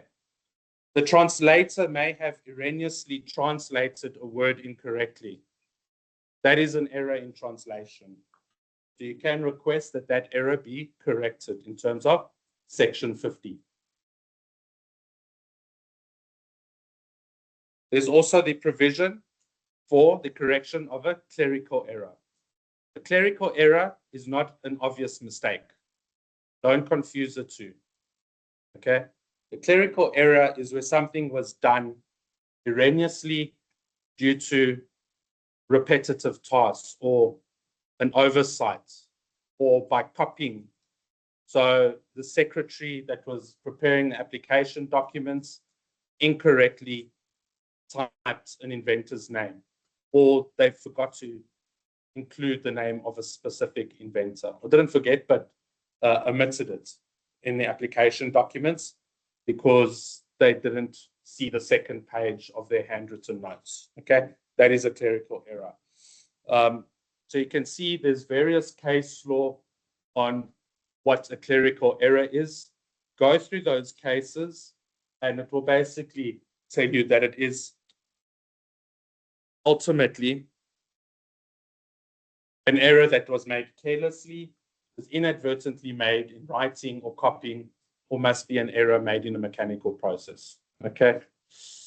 So have a look at the 3 cases there. I'm not going to go into too much detail on those because we are quite short of time. That's basically corrections, right? Straightforward. You must be able to, in practice, be able to identify what is a clerical error in terms of section 51, subsection A. what is an amendment otherwise of any document for the amending of which no express provision is made. The reason why I say this is this happens a lot in my practice, is inventorship is assessed differently in different jurisdictions. In the United States, inventorship is determined by the claimed subject matter. So if an inventor contributed to what is claimed, what forms part of the claims, they are considered an inventor. For South Africa, it's broader. If a person contributed to the inventive concept of that invention, they are considered an inventor. So, contributed to the inventive concept in the American application, but what their contribution is not actually claimed. They will not be listed as an inventor in America, but in South Africa, they should be listed as an inventor. Is that a clerical error? No, it's not a clerical error, but that inventor wasn't included. All right. So you have to be very careful. You need to go back to the applicants and ask them, what is the reason why this inventor was not listed in the application documents? Or why are you removing an inventor from the application documents? So you must always be able to distinguish what provisions am I relying on and why am I relying on that provision? Those are the questions you need to ask. Okay, so if you move on to amendments then, Section 51 deals with amendments, and it provides for the amendments of a provisional application, provides for the amendment of a patent application. So when I refer to an application, it hasn't gone to grant yet, it's still pending. Then there's also the amendment of a patent after grant. You can also amend the patent in the course of legal proceedings. So if there is litigation or revocation proceedings before the Court of the Commission of Patents, you can request that proceedings be stayed so that you can make amendments to the patent. Okay. So if we have a look at Section 51(1), Regulations 52 and 3, it says, in an application for an amendment, it is necessary to set out the nature of the amendments and to provide full reasons for any amendment made. So you need to provide the Patent Office with track changes, basically, of what it is that you are amending in the specification. Are there paragraphs that you are deleting? Are there paragraphs that you are inserting? Are you deleting certain claims? Are you combining claims? So anyone that pulls up this amendment application must be able to see what were the changes that were made. So in practice, that's done using Microsoft's track changes function. You'll submit a copy of the nature of the amendments where you've set it out. And you'll also provide a clean copy where the actual amendments have been accepted in the track changes. You also need to provide the full reasons for why those amendments are made. So you need to, in your application documents to the Patent Office, whether it's a Form P12 for a pre-grant amendment or P13 for post-grant amendments, you need to stipulate why you are making that amendment. And it's for every amendment that you make in that application. You need to state why are you making that change. Okay. So for example, if we go back to the examination of a counterpart application where we've delayed acceptance, we can state there was examination that took place in the counterpart US application where prior art was discovered. These claims are being amended to overcome that prior art. Okay, valid reason. You have to provide the valid and true reasons. Okay.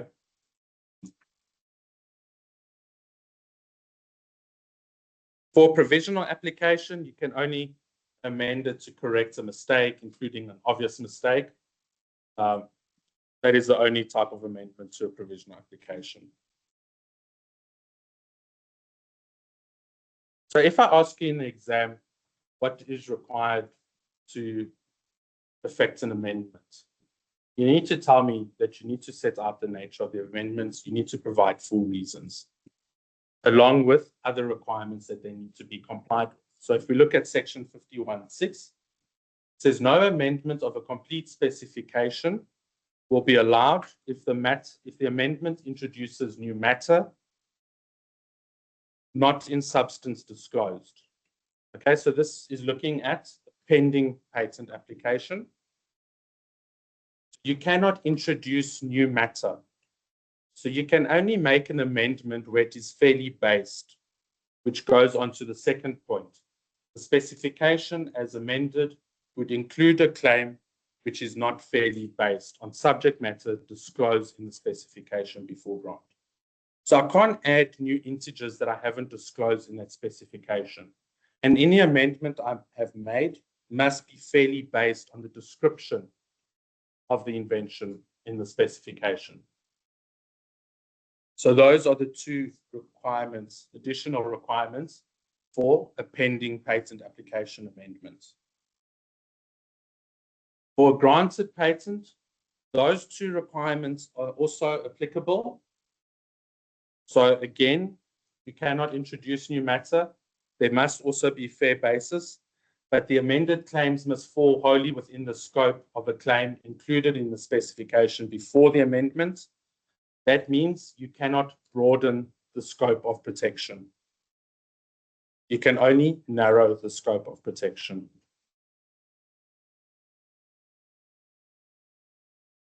Additionally, when it comes to post-grant amendments, that amendment application needs to be published in the patent journal.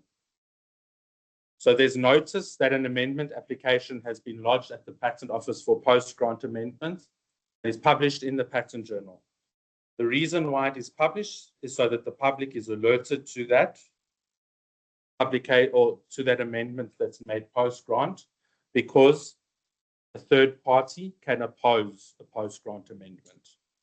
Okay, so they can formally oppose that amendment before the commissioner. If you have a look at section 51, subsection 3, it says any person may oppose such application for amendment within the prescribed time. The prescribed time is 2 months.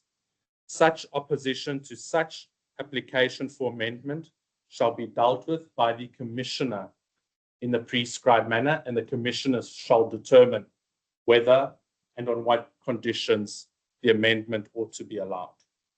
So yeah, this amendment or opposition, the opposition to the amendment is heard before the Commissioner of Patents, okay, being the High Court judge. The application for the amendments are made to the registrar. If there's no opposition, the amendment will be allowed after that 2 months opposition has expired. Okay. Then in the course of legal proceedings is another time when the patent can be amended. So it's when any legal proceedings involving a patent or a patent application, any application for the amendment of that patent or patent application must be made to that court and not to the registrar. So where it's before litigation proceedings, the commissioner will hear and determine whether those amendments are allowable or not. It is also possible for the Commissioner of Patents, so the judge, to overturn any amendment that is allowed by the registrar in terms of section 51.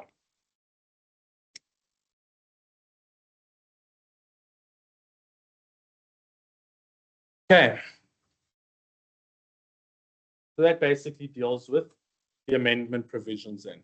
So important to know the distinction and the requirements between pending patent applications and granted patents that you are amending. 2 of those requirements in a substantive way are the same, that you cannot add new matter and there must be fair basis.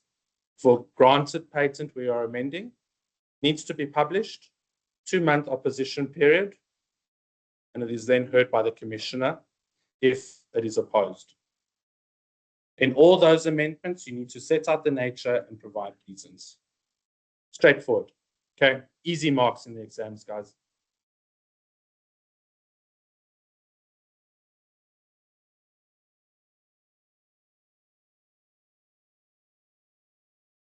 Then if we have a look at supplementary disclosures, which is in a way similar to a patent of addition. With a patent of addition, remember you can apply for it at any time. A supplementary disclosure can only be made before the grant of an application. And it's also an instance where you are looking to add matter that is fairly associated with the disclosure already in the application. So it's additional new matter that you want to introduce to the specification that you're seeking to protect, just an alternative mechanism. And it's supplementary because it is attached to the specification of the originally filed application. It doesn't, you're not given a separate patent rights. You're not given a separate official number or patent number. So if we have a look, it says where an amendment may not be allowed by reason of the prohibition imposed, that is that it's not fairly based. Okay, if we have a look at section 6A of section 51, it's that it is not fairly based, but it describes matter which may be fairly associated. So there's a connection between this matter that you want to protect with the matter described in the specification as framed, and the acceptance of the specification concerned has not been published. Guys, I don't know why the legislature used such lengthy wording. I mean, the acceptance of the specification is not being published. Why didn't they just say it hasn't been granted? Same. But anyway, so it is a mouthful, but that's what it means. So you can only apply for supplementary disclosure or make a supplementary disclosure before it is granted. So now think of all the different timelines. We've dealt with the patent of addition. When can we apply for patent of addition? Anytime. Excellent. Okay.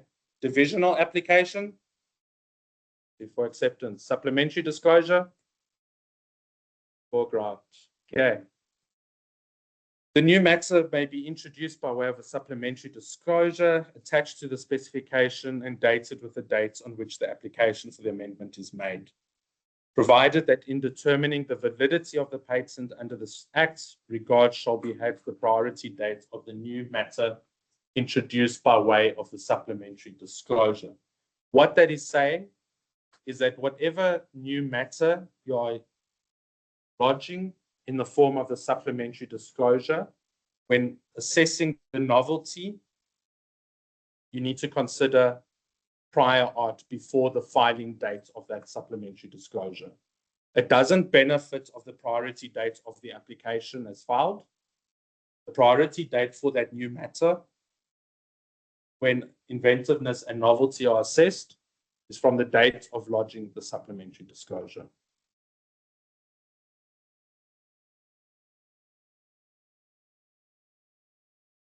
Okay.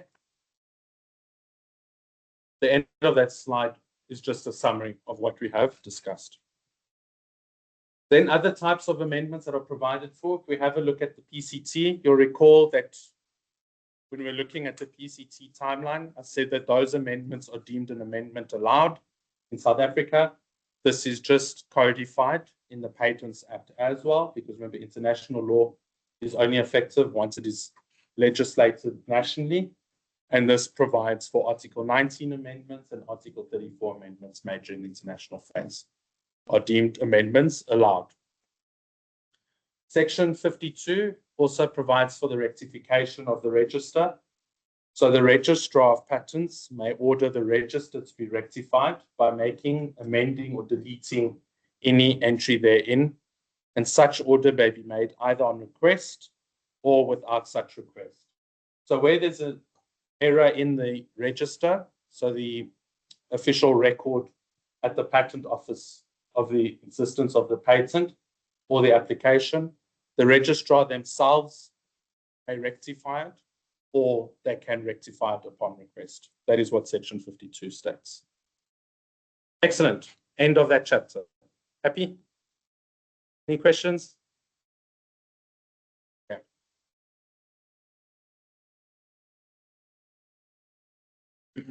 Okay, we're going to look at rights in and to inventions and patents. Maybe that's where we should have started off, is who actually may apply for a patent. Section 27(1) says that it is an inventor that may apply for a patent, or any other person acquiring from the inventor the right to invention that may apply. We dealt with this at length yesterday.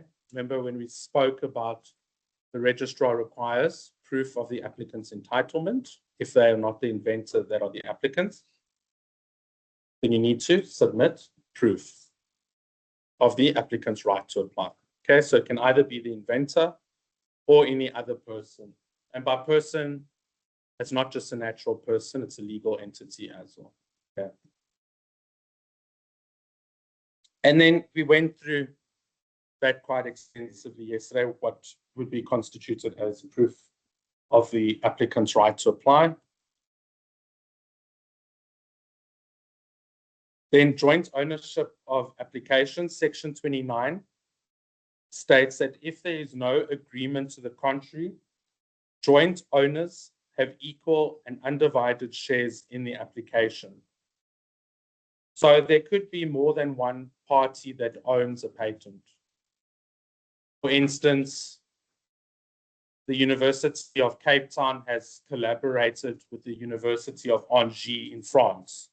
They've worked on it together, they've expended resources together, they've employed researchers to develop a product.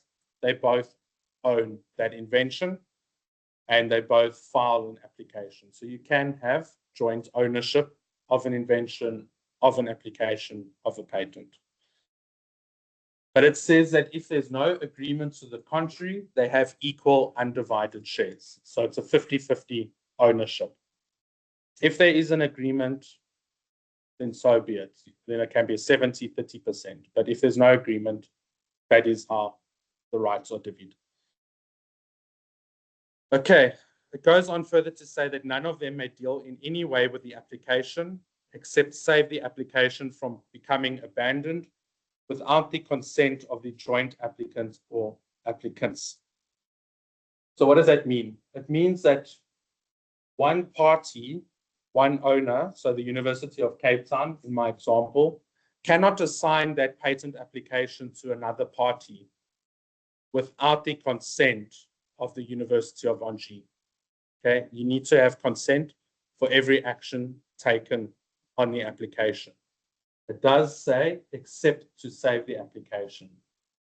So where there is a looming deadline, they can act on that to ensure that the rights are preserved.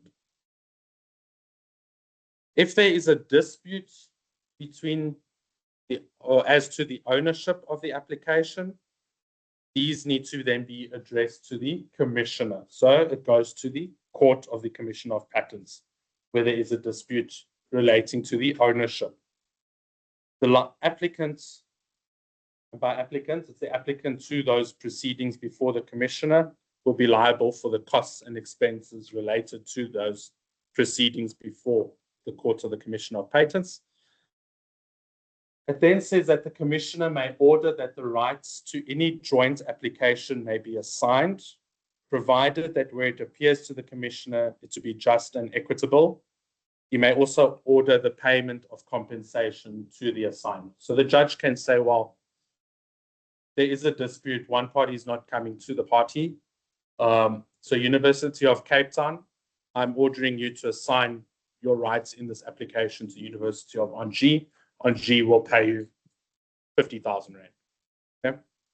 So that is what the powers that the registrar has when dealing with these disputes before him or her. Unless good reasons to the contrary, the commissioner is to resolve a dispute in a manner which will lead to the preservation of the applicant, of the application and the grant of the patent. So he must deal with it in a manner in which there will eventually be granted rights. Then, so if we go back, section 29 deals with ownership of applications. and where there's a dispute between applicants. Section 28 provides for the instance where there is a dispute as to who is actually entitled to apply for the invention. So where disputes arises between persons as to their rights to obtain a patent, so on and so forth, any such party may apply to the commissioner to decide the matter. So again, they apply to the commissioner, not very different to section 29. If the commissioner is satisfied that a person not being obliged thereto is unable or unwilling to exercise his rights to participate in an application, the commissioner may again order the execution of an assignment document, and again, if just and equitable, that compensation be paid. Then also, if the commissioner does order that one party assigns rights, that right must be effective to the invention across the world. So it needs to extend beyond the countries. So very similar provisions to section 29, just dealing with different parties and different disputes. And then again, section 49, but in this instance, we're looking at a patent. So we've looked at an application, we've looked at the rights to apply for an application, and then to patentees themselves. So again, section 49 reiterates that the rights are owned equally and in undivided share if there's no agreement to the contrary. But it then states that any joint patentee may institute proceedings for infringement and shall give notice thereof to every other joint patentee. And any such other patentee may intervene as co-plaintiff and recover any damages in respect of the damages suffered as a result of the infringement. So it is possible for only one patentee to institute infringement proceedings, but they are required in terms of this provision to notify the other party, the other patentee, to partake in those infringement proceedings in order for them to also recover damages. If they do not partake in the infringement proceedings, and only one patentee does, only that patentee will be awarded damages, not the other patentee. Okay.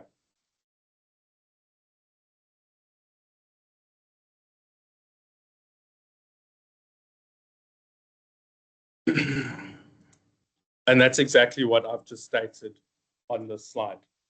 Again, it also deals with where disputes arises between the patentees. I'm not going to go through that. It's much of the same. Then if we look at the assignments of patent rights, section 59 provides that the patentee or an applicant may assign the rights in the patent application or patent. Section 59 also has two conditions or two clauses which would be considered null and void in employment contracts. It says any condition in a contract of employment which requires an employee to assign to his employer an invention made by him otherwise than within the scope and course of his employment shall be null and void. So you as an employer cannot have, well, you can, but it will be null and void. You cannot force your employee to assign an invention which is not within their course and scope of employment. Okay. It also says that any condition in a contract of employment which restricts the rights of an employee in an invention made by him more than 1 year after the termination of the contract of employment shall be null and void. So if the employee developed an invention 3 years after they left the employ of the employer, they are not required to assign that to their employer. Okay, you cannot claim the invention for anything after 1 year from the termination of the employment.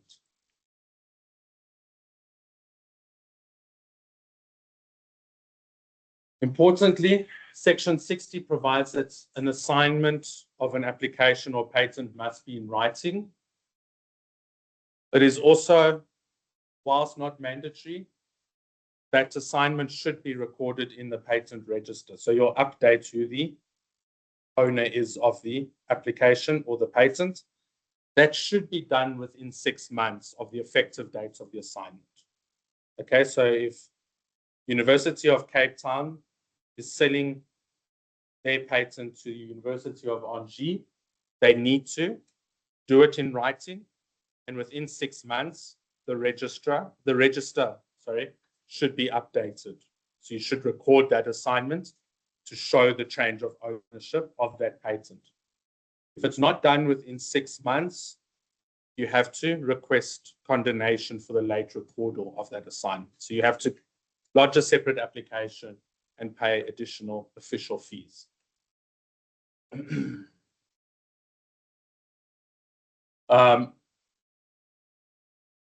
Importantly as well, whilst it's not mandatory to record the assignment, if you don't do it, that assignment is not effective against third parties.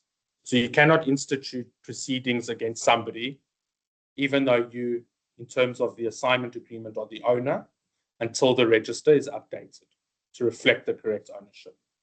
Only once the correct ownership is reflected in the register can you institute proceedings against a third party. Okay, you can then have a look at section 60, subsection 2 to 6. We're not going to go through that today. But importantly, please, is the conditions that are null and void in a contract of employment.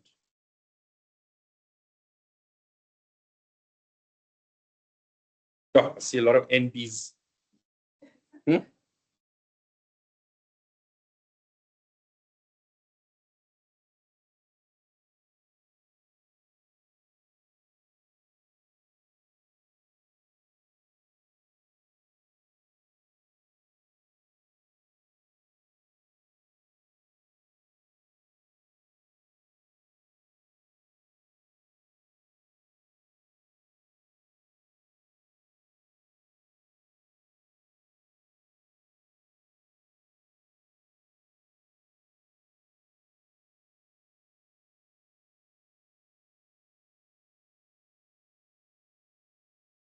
Okay, let's move on to licenses then.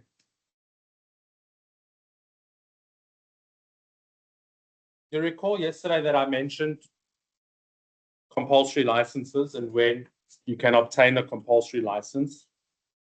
It's either where there's an abuse of rights or it is a dependent patent. So section 56 states that any interested person who can show that the rights in the patent are being abused may apply to the commissioner in the prescribed manner for a compulsory license under the patent. No compulsory license has ever been granted in South Africa. There has been cases on it where people have tried to obtain, none have ever been granted, or things were settled before it got to the commissioner. Okay. So it says that a compulsory license may be granted when there's an abuse of rights. What would be considered an abuse of rights is the next question. Section 56(2) tells us, the rights in a patent shall be deemed to be abused if the patented invention is not being worked in the Republic on a commercial scale or to an adequate extent after the expiry of a period of 4 years subsequent to the date of application for the patent, or 3 years subsequent to the date on which the patent was sealed, whichever period last expires. And there's, in the opinion of the commissioner, no satisfactory reason for no such working. So if you've got a patent, but you are doing nothing with that invention, and there's no real reason for no such working, that may be considered an abuse of patent rights because you're excluding other people from exercising it, but you yourself are also not utilizing the invention. Then there was an amendment, so subsection B was deleted. Then it will also be considered an abuse of rights if the demand for the patented article in the Republic is not being met to an adequate extent and on reasonable terms. Okay, so there's an undersupply of the patented invention.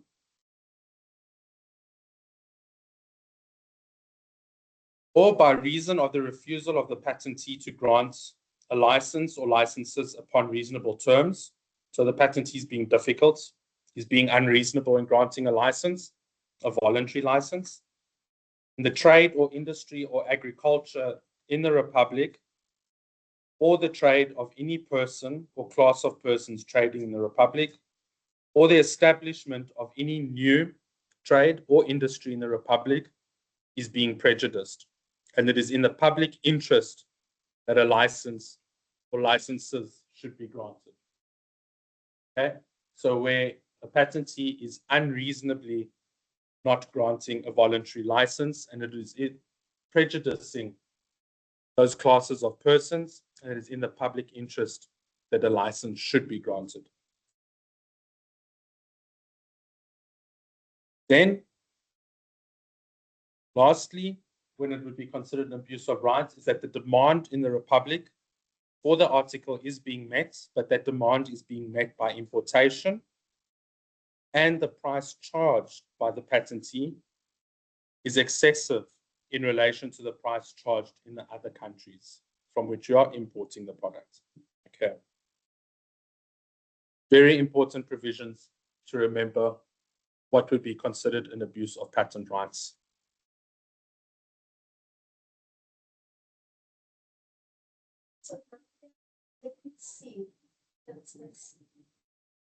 Steam. So that is where there's an undersupply of the patented products in South Africa. So their manufacturing capabilities are not good enough.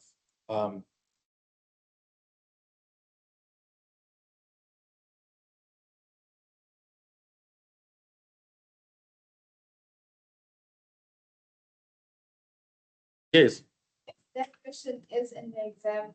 You want us to mention B that was deleted? No. This was a copy and paste job from the Act for this slide. That's why it's in there.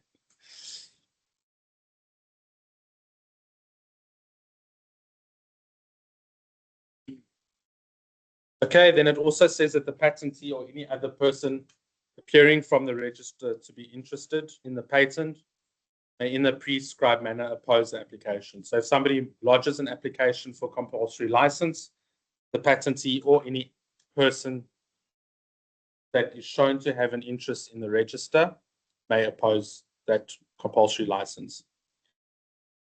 The commissioner shall consider the application on its merits and may order the grant to the applicant of a license on such conditions as he or she may deem fit, including the condition precluding the licensee from importing into the Republic any patented articles.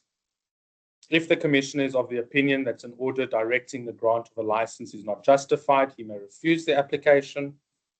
A license granted under this section shall include a provision that, subject to adequate protection of the legitimate interests of the licensee, the license shall, on application by the patentee, be terminated if the circumstances which led to the grant cease to exist, and in the opinion of the commissioner, are unlikely to recur. So that compulsory license can fall away if the cause of the granting of that compulsory license no longer exists.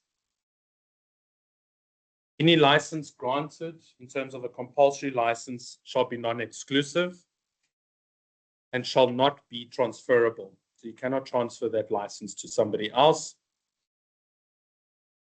In determining the conditions on which any license is granted, the commissioner shall have regard to any relevant facts, including the risks to be undertaken by the licensee, the research and development undertaken by the patentee, and the terms and conditions usually stipulated in license agreements in respect of the subject matter of the invention.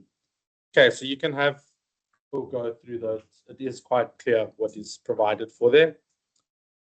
The commissioner may order that a license granted in terms of the section shall be deemed to have been granted on the date on which the application has been received. So the license, the compulsory license, is effective from the date of the application for the compulsory license. Any order of the commissioner under the section shall be made with a view to avoid the abuse found by the commissioner to have been established. The commissioner may amend or revoke the license for that section. Okay, so quite a lot going on. Subject to the conditions that may be attached to the license, a license under the sections shall have the same rights and obligations as any other licensee. So if it was a voluntary license, this license should have the same rights as such a person. The commissioner may, when ordering the grant of a license, award costs against the applicant or patentee or any person opposing the application. In so awarding the costs, the commissioner shall have regard to the nature and extent of the abuse found, or whether the application for a license under the section might have been avoided by the patentee if a voluntary license was granted on reasonable terms.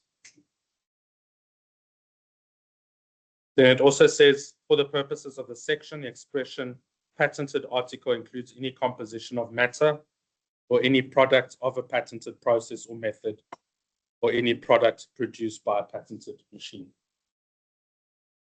So in terms of the Patents Act, where there is a claim directed to the method of manufacture, the scope of protection automatically extends to the product of such a process. So this is just ensuring that that compulsory license also extends to that product. Okay, so that was the first instance where a compulsory license can be granted, where there is an abuse of rights. The next one is where it is Sorry. dependent patent. Yes. So in a compulsory license, there is no financial benefit that the patentee may derive from the license or from the licensee. It should still be just. If you have a look at, I can't remember exactly what section, it doesn't exactly stipulate what royalties should be payable, but I understand that the patentee should still be able to benefit some reward from it. Double check. I can't find it exactly now, but it is provided for. Okay.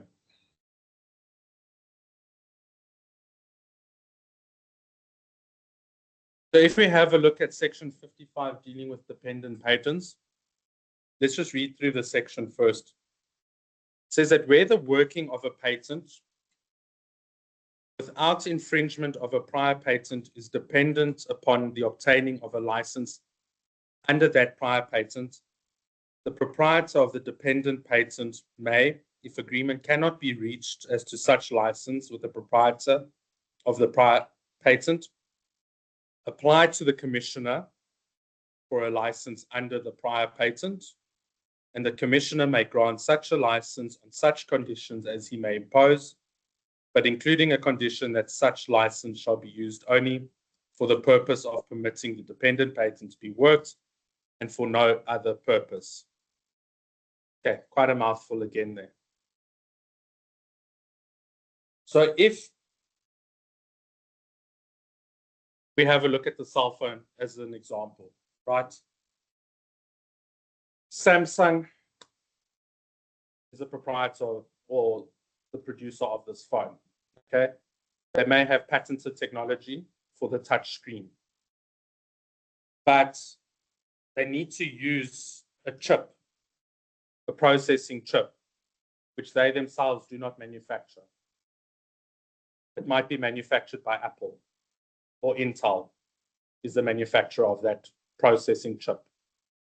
In order for Samsung to allow this product to work,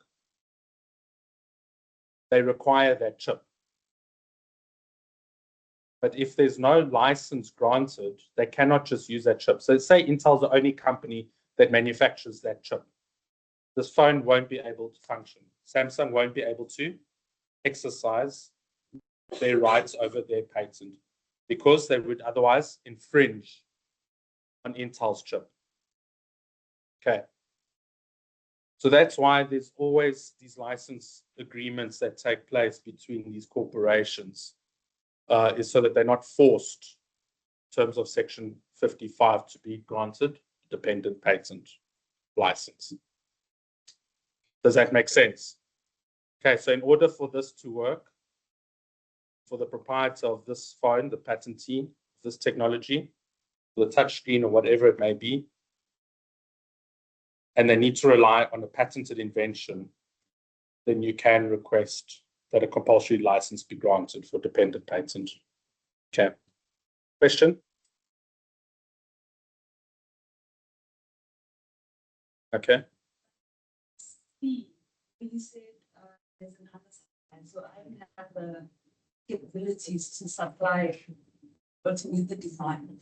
So what if like the commissioner then grants the compulsory license and then I assess my rights to transfer my rights to somebody who's capable, or the compulsory license will be in date?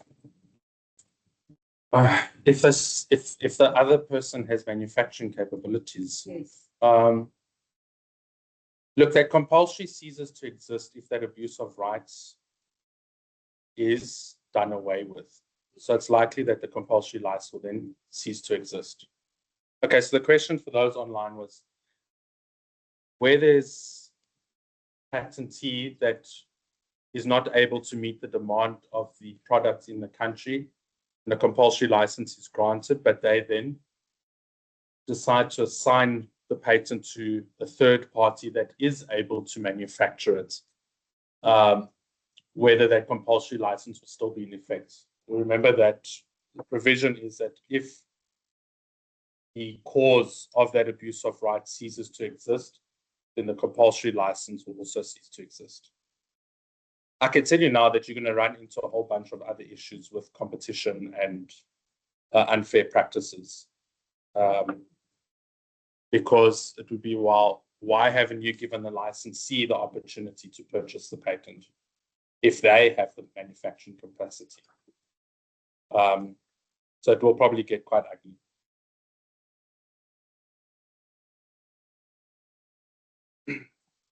Okay, then moving on to licenses of rights, you can have a look through section 53 in your own time, but it's basically where the patentee places an endorsement in the register that says, I am the proprietor of this patent, but you are free to use it. That is a license of rights. Okay, if you do that as a patentee and you open up your technology for others to use, then your renewal fees are reduced by 50%. Not that renewal fees are very expensive in South Africa. You're looking at 100 Rand every year, more or less. So you're really not saving much. That's the incentive to do this is not really great. Then section 54 says, how would you go about cancelling a license of rights?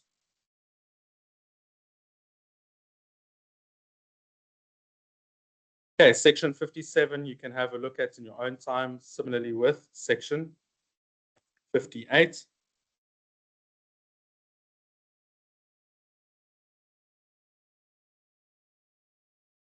Then if we have a look at section 90, subsection 1, it also provides for conditions that are excluded from contract. So where it is a license agreement, these types of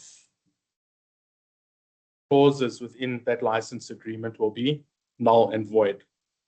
So any condition in a contract relating to the sale of a patented article or to a license under a patent, of which the effect would be to prohibit or restrict the purchaser or licensee from purchasing or using any article or class of articles, whether patented or not, supplied or owned by any person other than the seller or licensee or his nominee. So you cannot prohibit or restrict the licensee or purchaser from only using the patentee as their seller or supplier. Then similarly, to prohibit or restrict the licensee from using any article or process not protected by the patentee. So you can't limit the licensee's implementation of other technology, or to require the purchaser or licensee to acquire from the seller any articles or class of articles not protected by the patent. Okay, so the the licensor, the person that's granting the license, the patentee, cannot force a party to purchase a product from them that is not patented.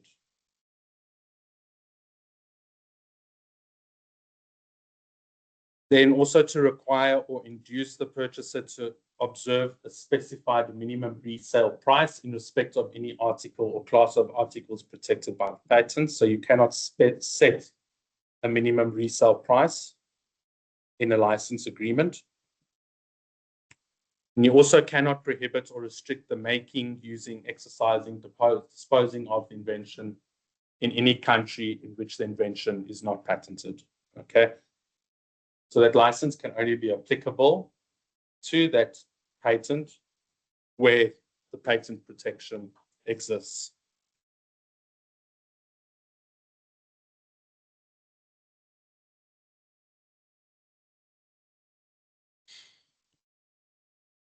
Okay, subsection 2, you can have a look at in your own time. And then we're going to move on to restoration, but I think now would be a good opportunity to break for lunch. See, we're falling asleep. Okay, guys, let's break for lunch then. Thank you for your time so far. It's now 2 minutes past 12. 45-minute lunch or an hour lunch? Okay, let's go for 45-minute lunch. We'll reconvene at 1:45 then.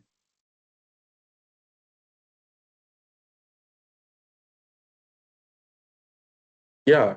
For the exam, all of this section, it's like more theoretical than it is like Yeah, practical stuff. So would you ask questions as in, for client who owns this patent refuses to grant a license due to this reason? Yeah. Would you recommend that they provide the license before it gets Look, a compulsory license? in the exam, I can't just have application-based questions. Because then it starts going onto the modules in group 2. So there's still got to be quite a lot of theoretical-based questions. So in that instance, I might even just ask, what would be considered an abuse of patent rights in South Africa? But it could be a scenario where this is what is happening. How would you advise your clients to approach this? So there are multiple ways, but yeah, just bear in mind that can't all be application based. Yeah. And then just building on what the lady over there said, that if, for example, you've got an article, you don't want to give the license to someone, a compulsory license is generated. What stops, I know it's a complete petty thing to do, but what stops that patentee from granting the license to another person after the person with the compulsory license has put in a lot of investment into developing the production of the patent? They are allowed to do that because the provision in the Act is that it is a non-exclusive license. So meaning that it is not exclusive to one person. The patentee is still allowed to license it to other parties. So if I get given the compulsory license, I spend X amount building a factory, then they give the license to someone, changes the conditions that the compulsory license was generated. Would I then lose my license and then get no endorsement for I get the point. I think it would have to, because remember, the commissioner would have to revoke that license. So the commissioner would have to consider whether it is just and equitable to do so. I mean, they won't just cause a person to end up on the streets because the license is being revoked, you know. So it would be the commissioner that would make the determination. It doesn't just automatically fall away. I hope that answers. No, it does completely. Okay. Yeah. Is there any case, sorry, with all the case laws and stuff, where do you find, is there like a specific place where all of the Case law Case law. patents gets Probably- uploaded? specific to patents, you could probably search on Tutorstat for patent-specific case law. Otherwise, Burrell's lists all the citations. And is Burrell's See, like an extra edition every year? Because I'm assuming there's quite often case law there's being not much updated, case law at the moment. So. isn't there? I mean, this was okay. So the fourth edition came out about 2 or 3 years ago, but the third edition was out for many years before it was updated. Yeah. So there's not a regular update to it. There's not much litigation that happens in South Africa at the moment with patents. Just because people don't infringe, or It's very costly, number one. There is probably infringement. A lot of things get settled out of court as well. So it doesn't actually reach the litigation stage before court because what's expensive? it's expensive. So people would rather go for arbitration mediation before having it end up in courts. So that's, I think that's the main reason why. There used to be a lot of litigation in South Africa back in the day, particularly with pharmaceuticals. So big pharma would litigate against one another. The reason why they would do it in South Africa is because there was an examination. So the patent is granted very quick in South Africa. Yeah. So they would use South Africa as a battleground, basically, to see, let's litigate on this in South Africa because we have an enforceable right. We can go to court quickly. And the judges at the time were very good with patent litigation. So the judgments that came out were strong judgments. And were they like university recognized? Someone in the States would be like, It would be, they would consider that take it judgment into and account. see, well, this is what the judge found in South Africa. Let's then settle yeah, the dispute before going to court in other places, or let's fight it out. So yeah. that's an interesting way that it used to be dealt with here. That is very fascinating, actually. And then so we had the same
Okay, welcome back everyone from the lunch break. We're nearing the end, so you can breathe a sigh of relief. We're almost there, I hope, depending on questions and anything that we need to go over again. Are there any questions from what we've covered today before we kick off onto the next section? Okay. If not, who can give me, everyone's attention, yeah? Who can give me 2 examples of when a patent right is considered abuse in terms of a compulsory license? I want 2 for the prize.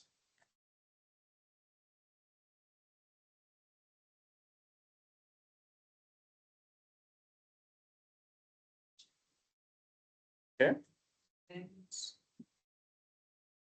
Yeah. No, I need 2. Come on. Phone a friend.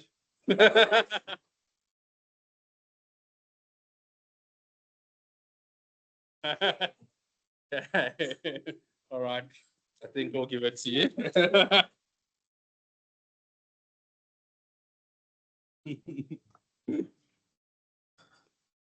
Okay, so we're going to move on to restoration. Now, this is in the instance where the patent has lapsed due to the non-payment of the renewal fees. Okay, so we know that the renewal fee must be paid from the 3rd year of the effective filing date. For national phase application, that is the international filing date. For complete, it's from the South African filing date. So 3 years from there and annually thereafter. So it is possible to restore the patent rights if certain requirements are complied with and the renewal fees were not paid.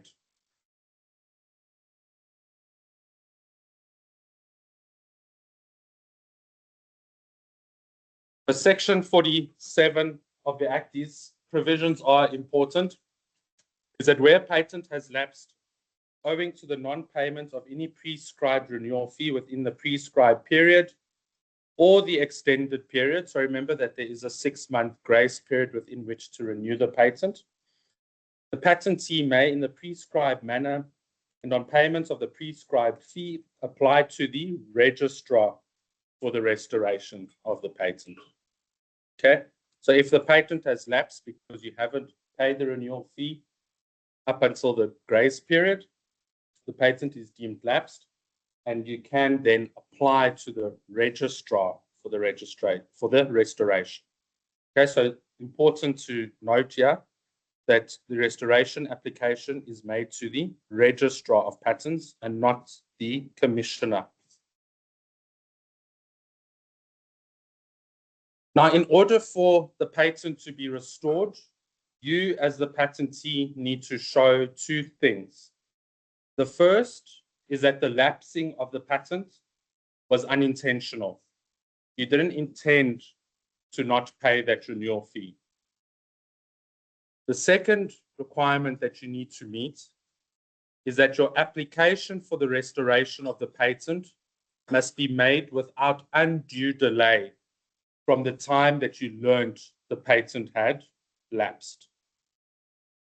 So if we have a look at the wording of Section 47(2), if the registrar is satisfied that the omission was unintentional, the first requirement, and that no undue delay has occurred in the making of the application, the registrar shall advertise the application in the prescribed manner, and thereupon any person may within such period give notice in the prescribed manner of the opposition to the restoration of the patent.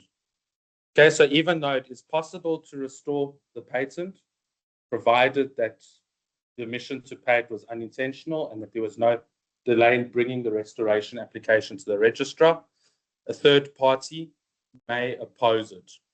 Okay, because that application for restoration, as with the post-grant amendment, needs to be advertised in the patent journal.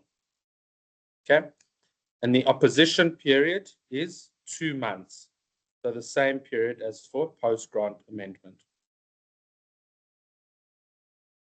If there is no opposition to the restoration, the registrar may issue an order restoring the patent, or the registrar may dismiss the application. So if the registrar finds that you didn't meet either of those 2 requirements, then they can dismiss the application and the patent will remain lapsed. So it's not in force. You can't enforce that right then.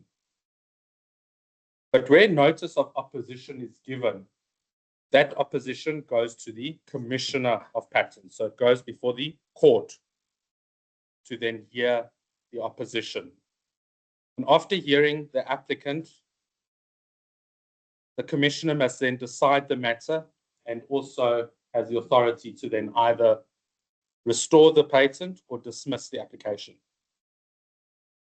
Also important is, in order for that restoration to be effective, you have to still pay the renewal fees that you didn't pay previously. So those renewals that were missed will still need to be paid.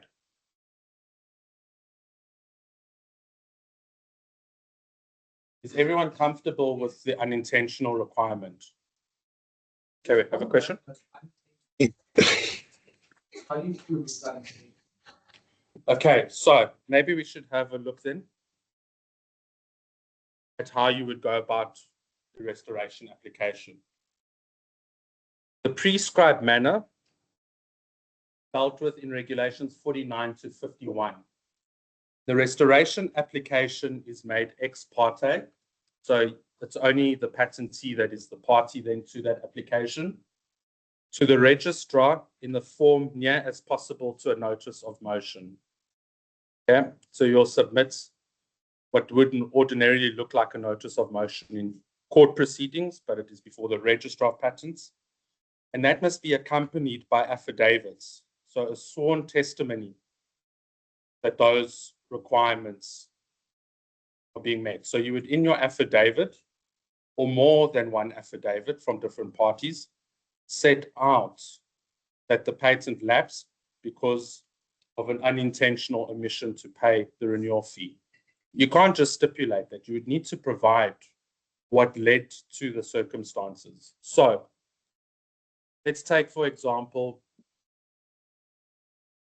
and this happens in practice, there are companies across the world that handle renewal payments, okay? Because you can imagine it's a big undertaking with so many patents across the world. One applicant or one patentee has hundreds of patents across the world. So they outsource the responsibility of those renewals to a renewal service provider. That is what their company is. They monitor those deadlines, they get the instructions, and they will then instruct us to renew that patent on behalf of the patentee.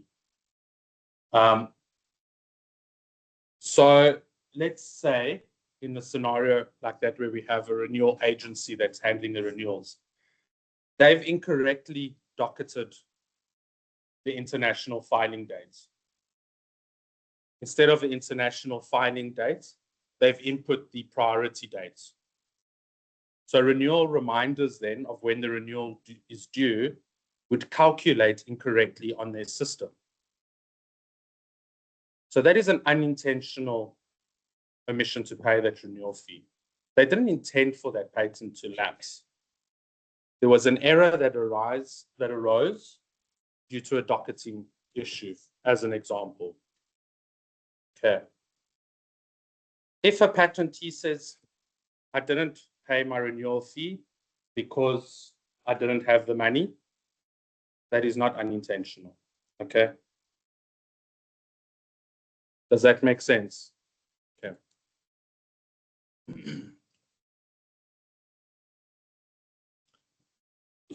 I don't think forgetting is going to be a valid enough reason. It should be, the onus is on you to ensure that that renewal is paid. So just forgetting isn't simple enough. Okay, unless there were maybe circumstances surrounding you forgetting to pay it. Say, for instance, you were in a severe car accident, you admitted to hospital, you were unconscious, something along those lines. I mean, surely that is unintentional. So the circumstances surrounding that, maybe it might be considered, but it's a stretch. Okay, then no undue delay. So once the patentee learns that they have not paid the renewal fee or the patent has lapsed, they should make all efforts to apply for the restoration without any delay. Okay, does that answer questions? Excellent. Okay. So this is what I've already covered on the first slide. If the registrar is satisfied, the application is advertised for opposition in the patent journal. If there's no opposition, the registrar will either order the restoration or dismiss the application. There is a party that opposes the restoration. For instance, in their mind, according to the patent register, the patent had lapsed, and they've started utilizing that invention because they're allowed to do it, it's lapsed.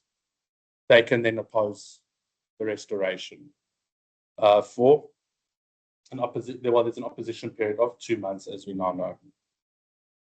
So the commissioner will then hear that, where there's opposition, and the commissioner will make the assessment.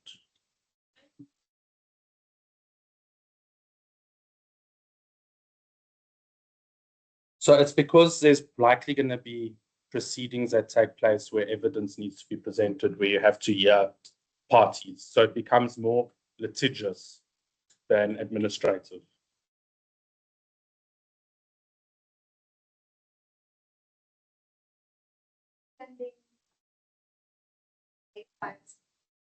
Yes. Yeah. Yes. Someone knowledge, and that there are people that are always just waiting for vacants, lots of mistakes, or they can. I'm not aware of it in South Africa. I have heard of cases like that in America where people will watch the register to see what happens. What a lot of people also do is what do they call them? Patent trolls. So they will purchase patents from parties, and then they won't do anything with them. Then as soon as somebody starts utilizing that invention, they sue them for infringement. So that happens in America quite often. Yeah. So those are, they call them patent trolls. Lapsed patents advertised in the journal. That it's lapsed? No. The register is supposed to indicate. So when you go onto the register online on CIPC's website, the status there should indicate that it's lapsed. Interest in this. Yeah, to know. Yeah. There is a provision in the regulations that allows you to lodge a caveat. So it's an application to the patent office to notify you, the person that's lodging that caveat, to notify that applicant of the caveat when any action is taken on that application or patent. So there is an onus on the patent office and to let that party know. So if it's accepted, they need to let that third party know, and so on and so forth. So any action taken, they need to notify them, depending on what you request for in that caveat. Okay, so let's say you have complied with these requirements, but it wasn't intentional for you to allow the patent to lapse, and there was no undue delay. The registrar allows the application and orders the restoration of the patent. In that instance, where it is restored, the rights of the patentee become limited. And this brings me to that new mechanicos situation. You can see in section 48 here, where a patent has been restored, that the patentee's rights are slightly limited. And there's no similar provision in that new Mechanicos case as an example. Okay, if you think about the two, where the application would have lapsed. So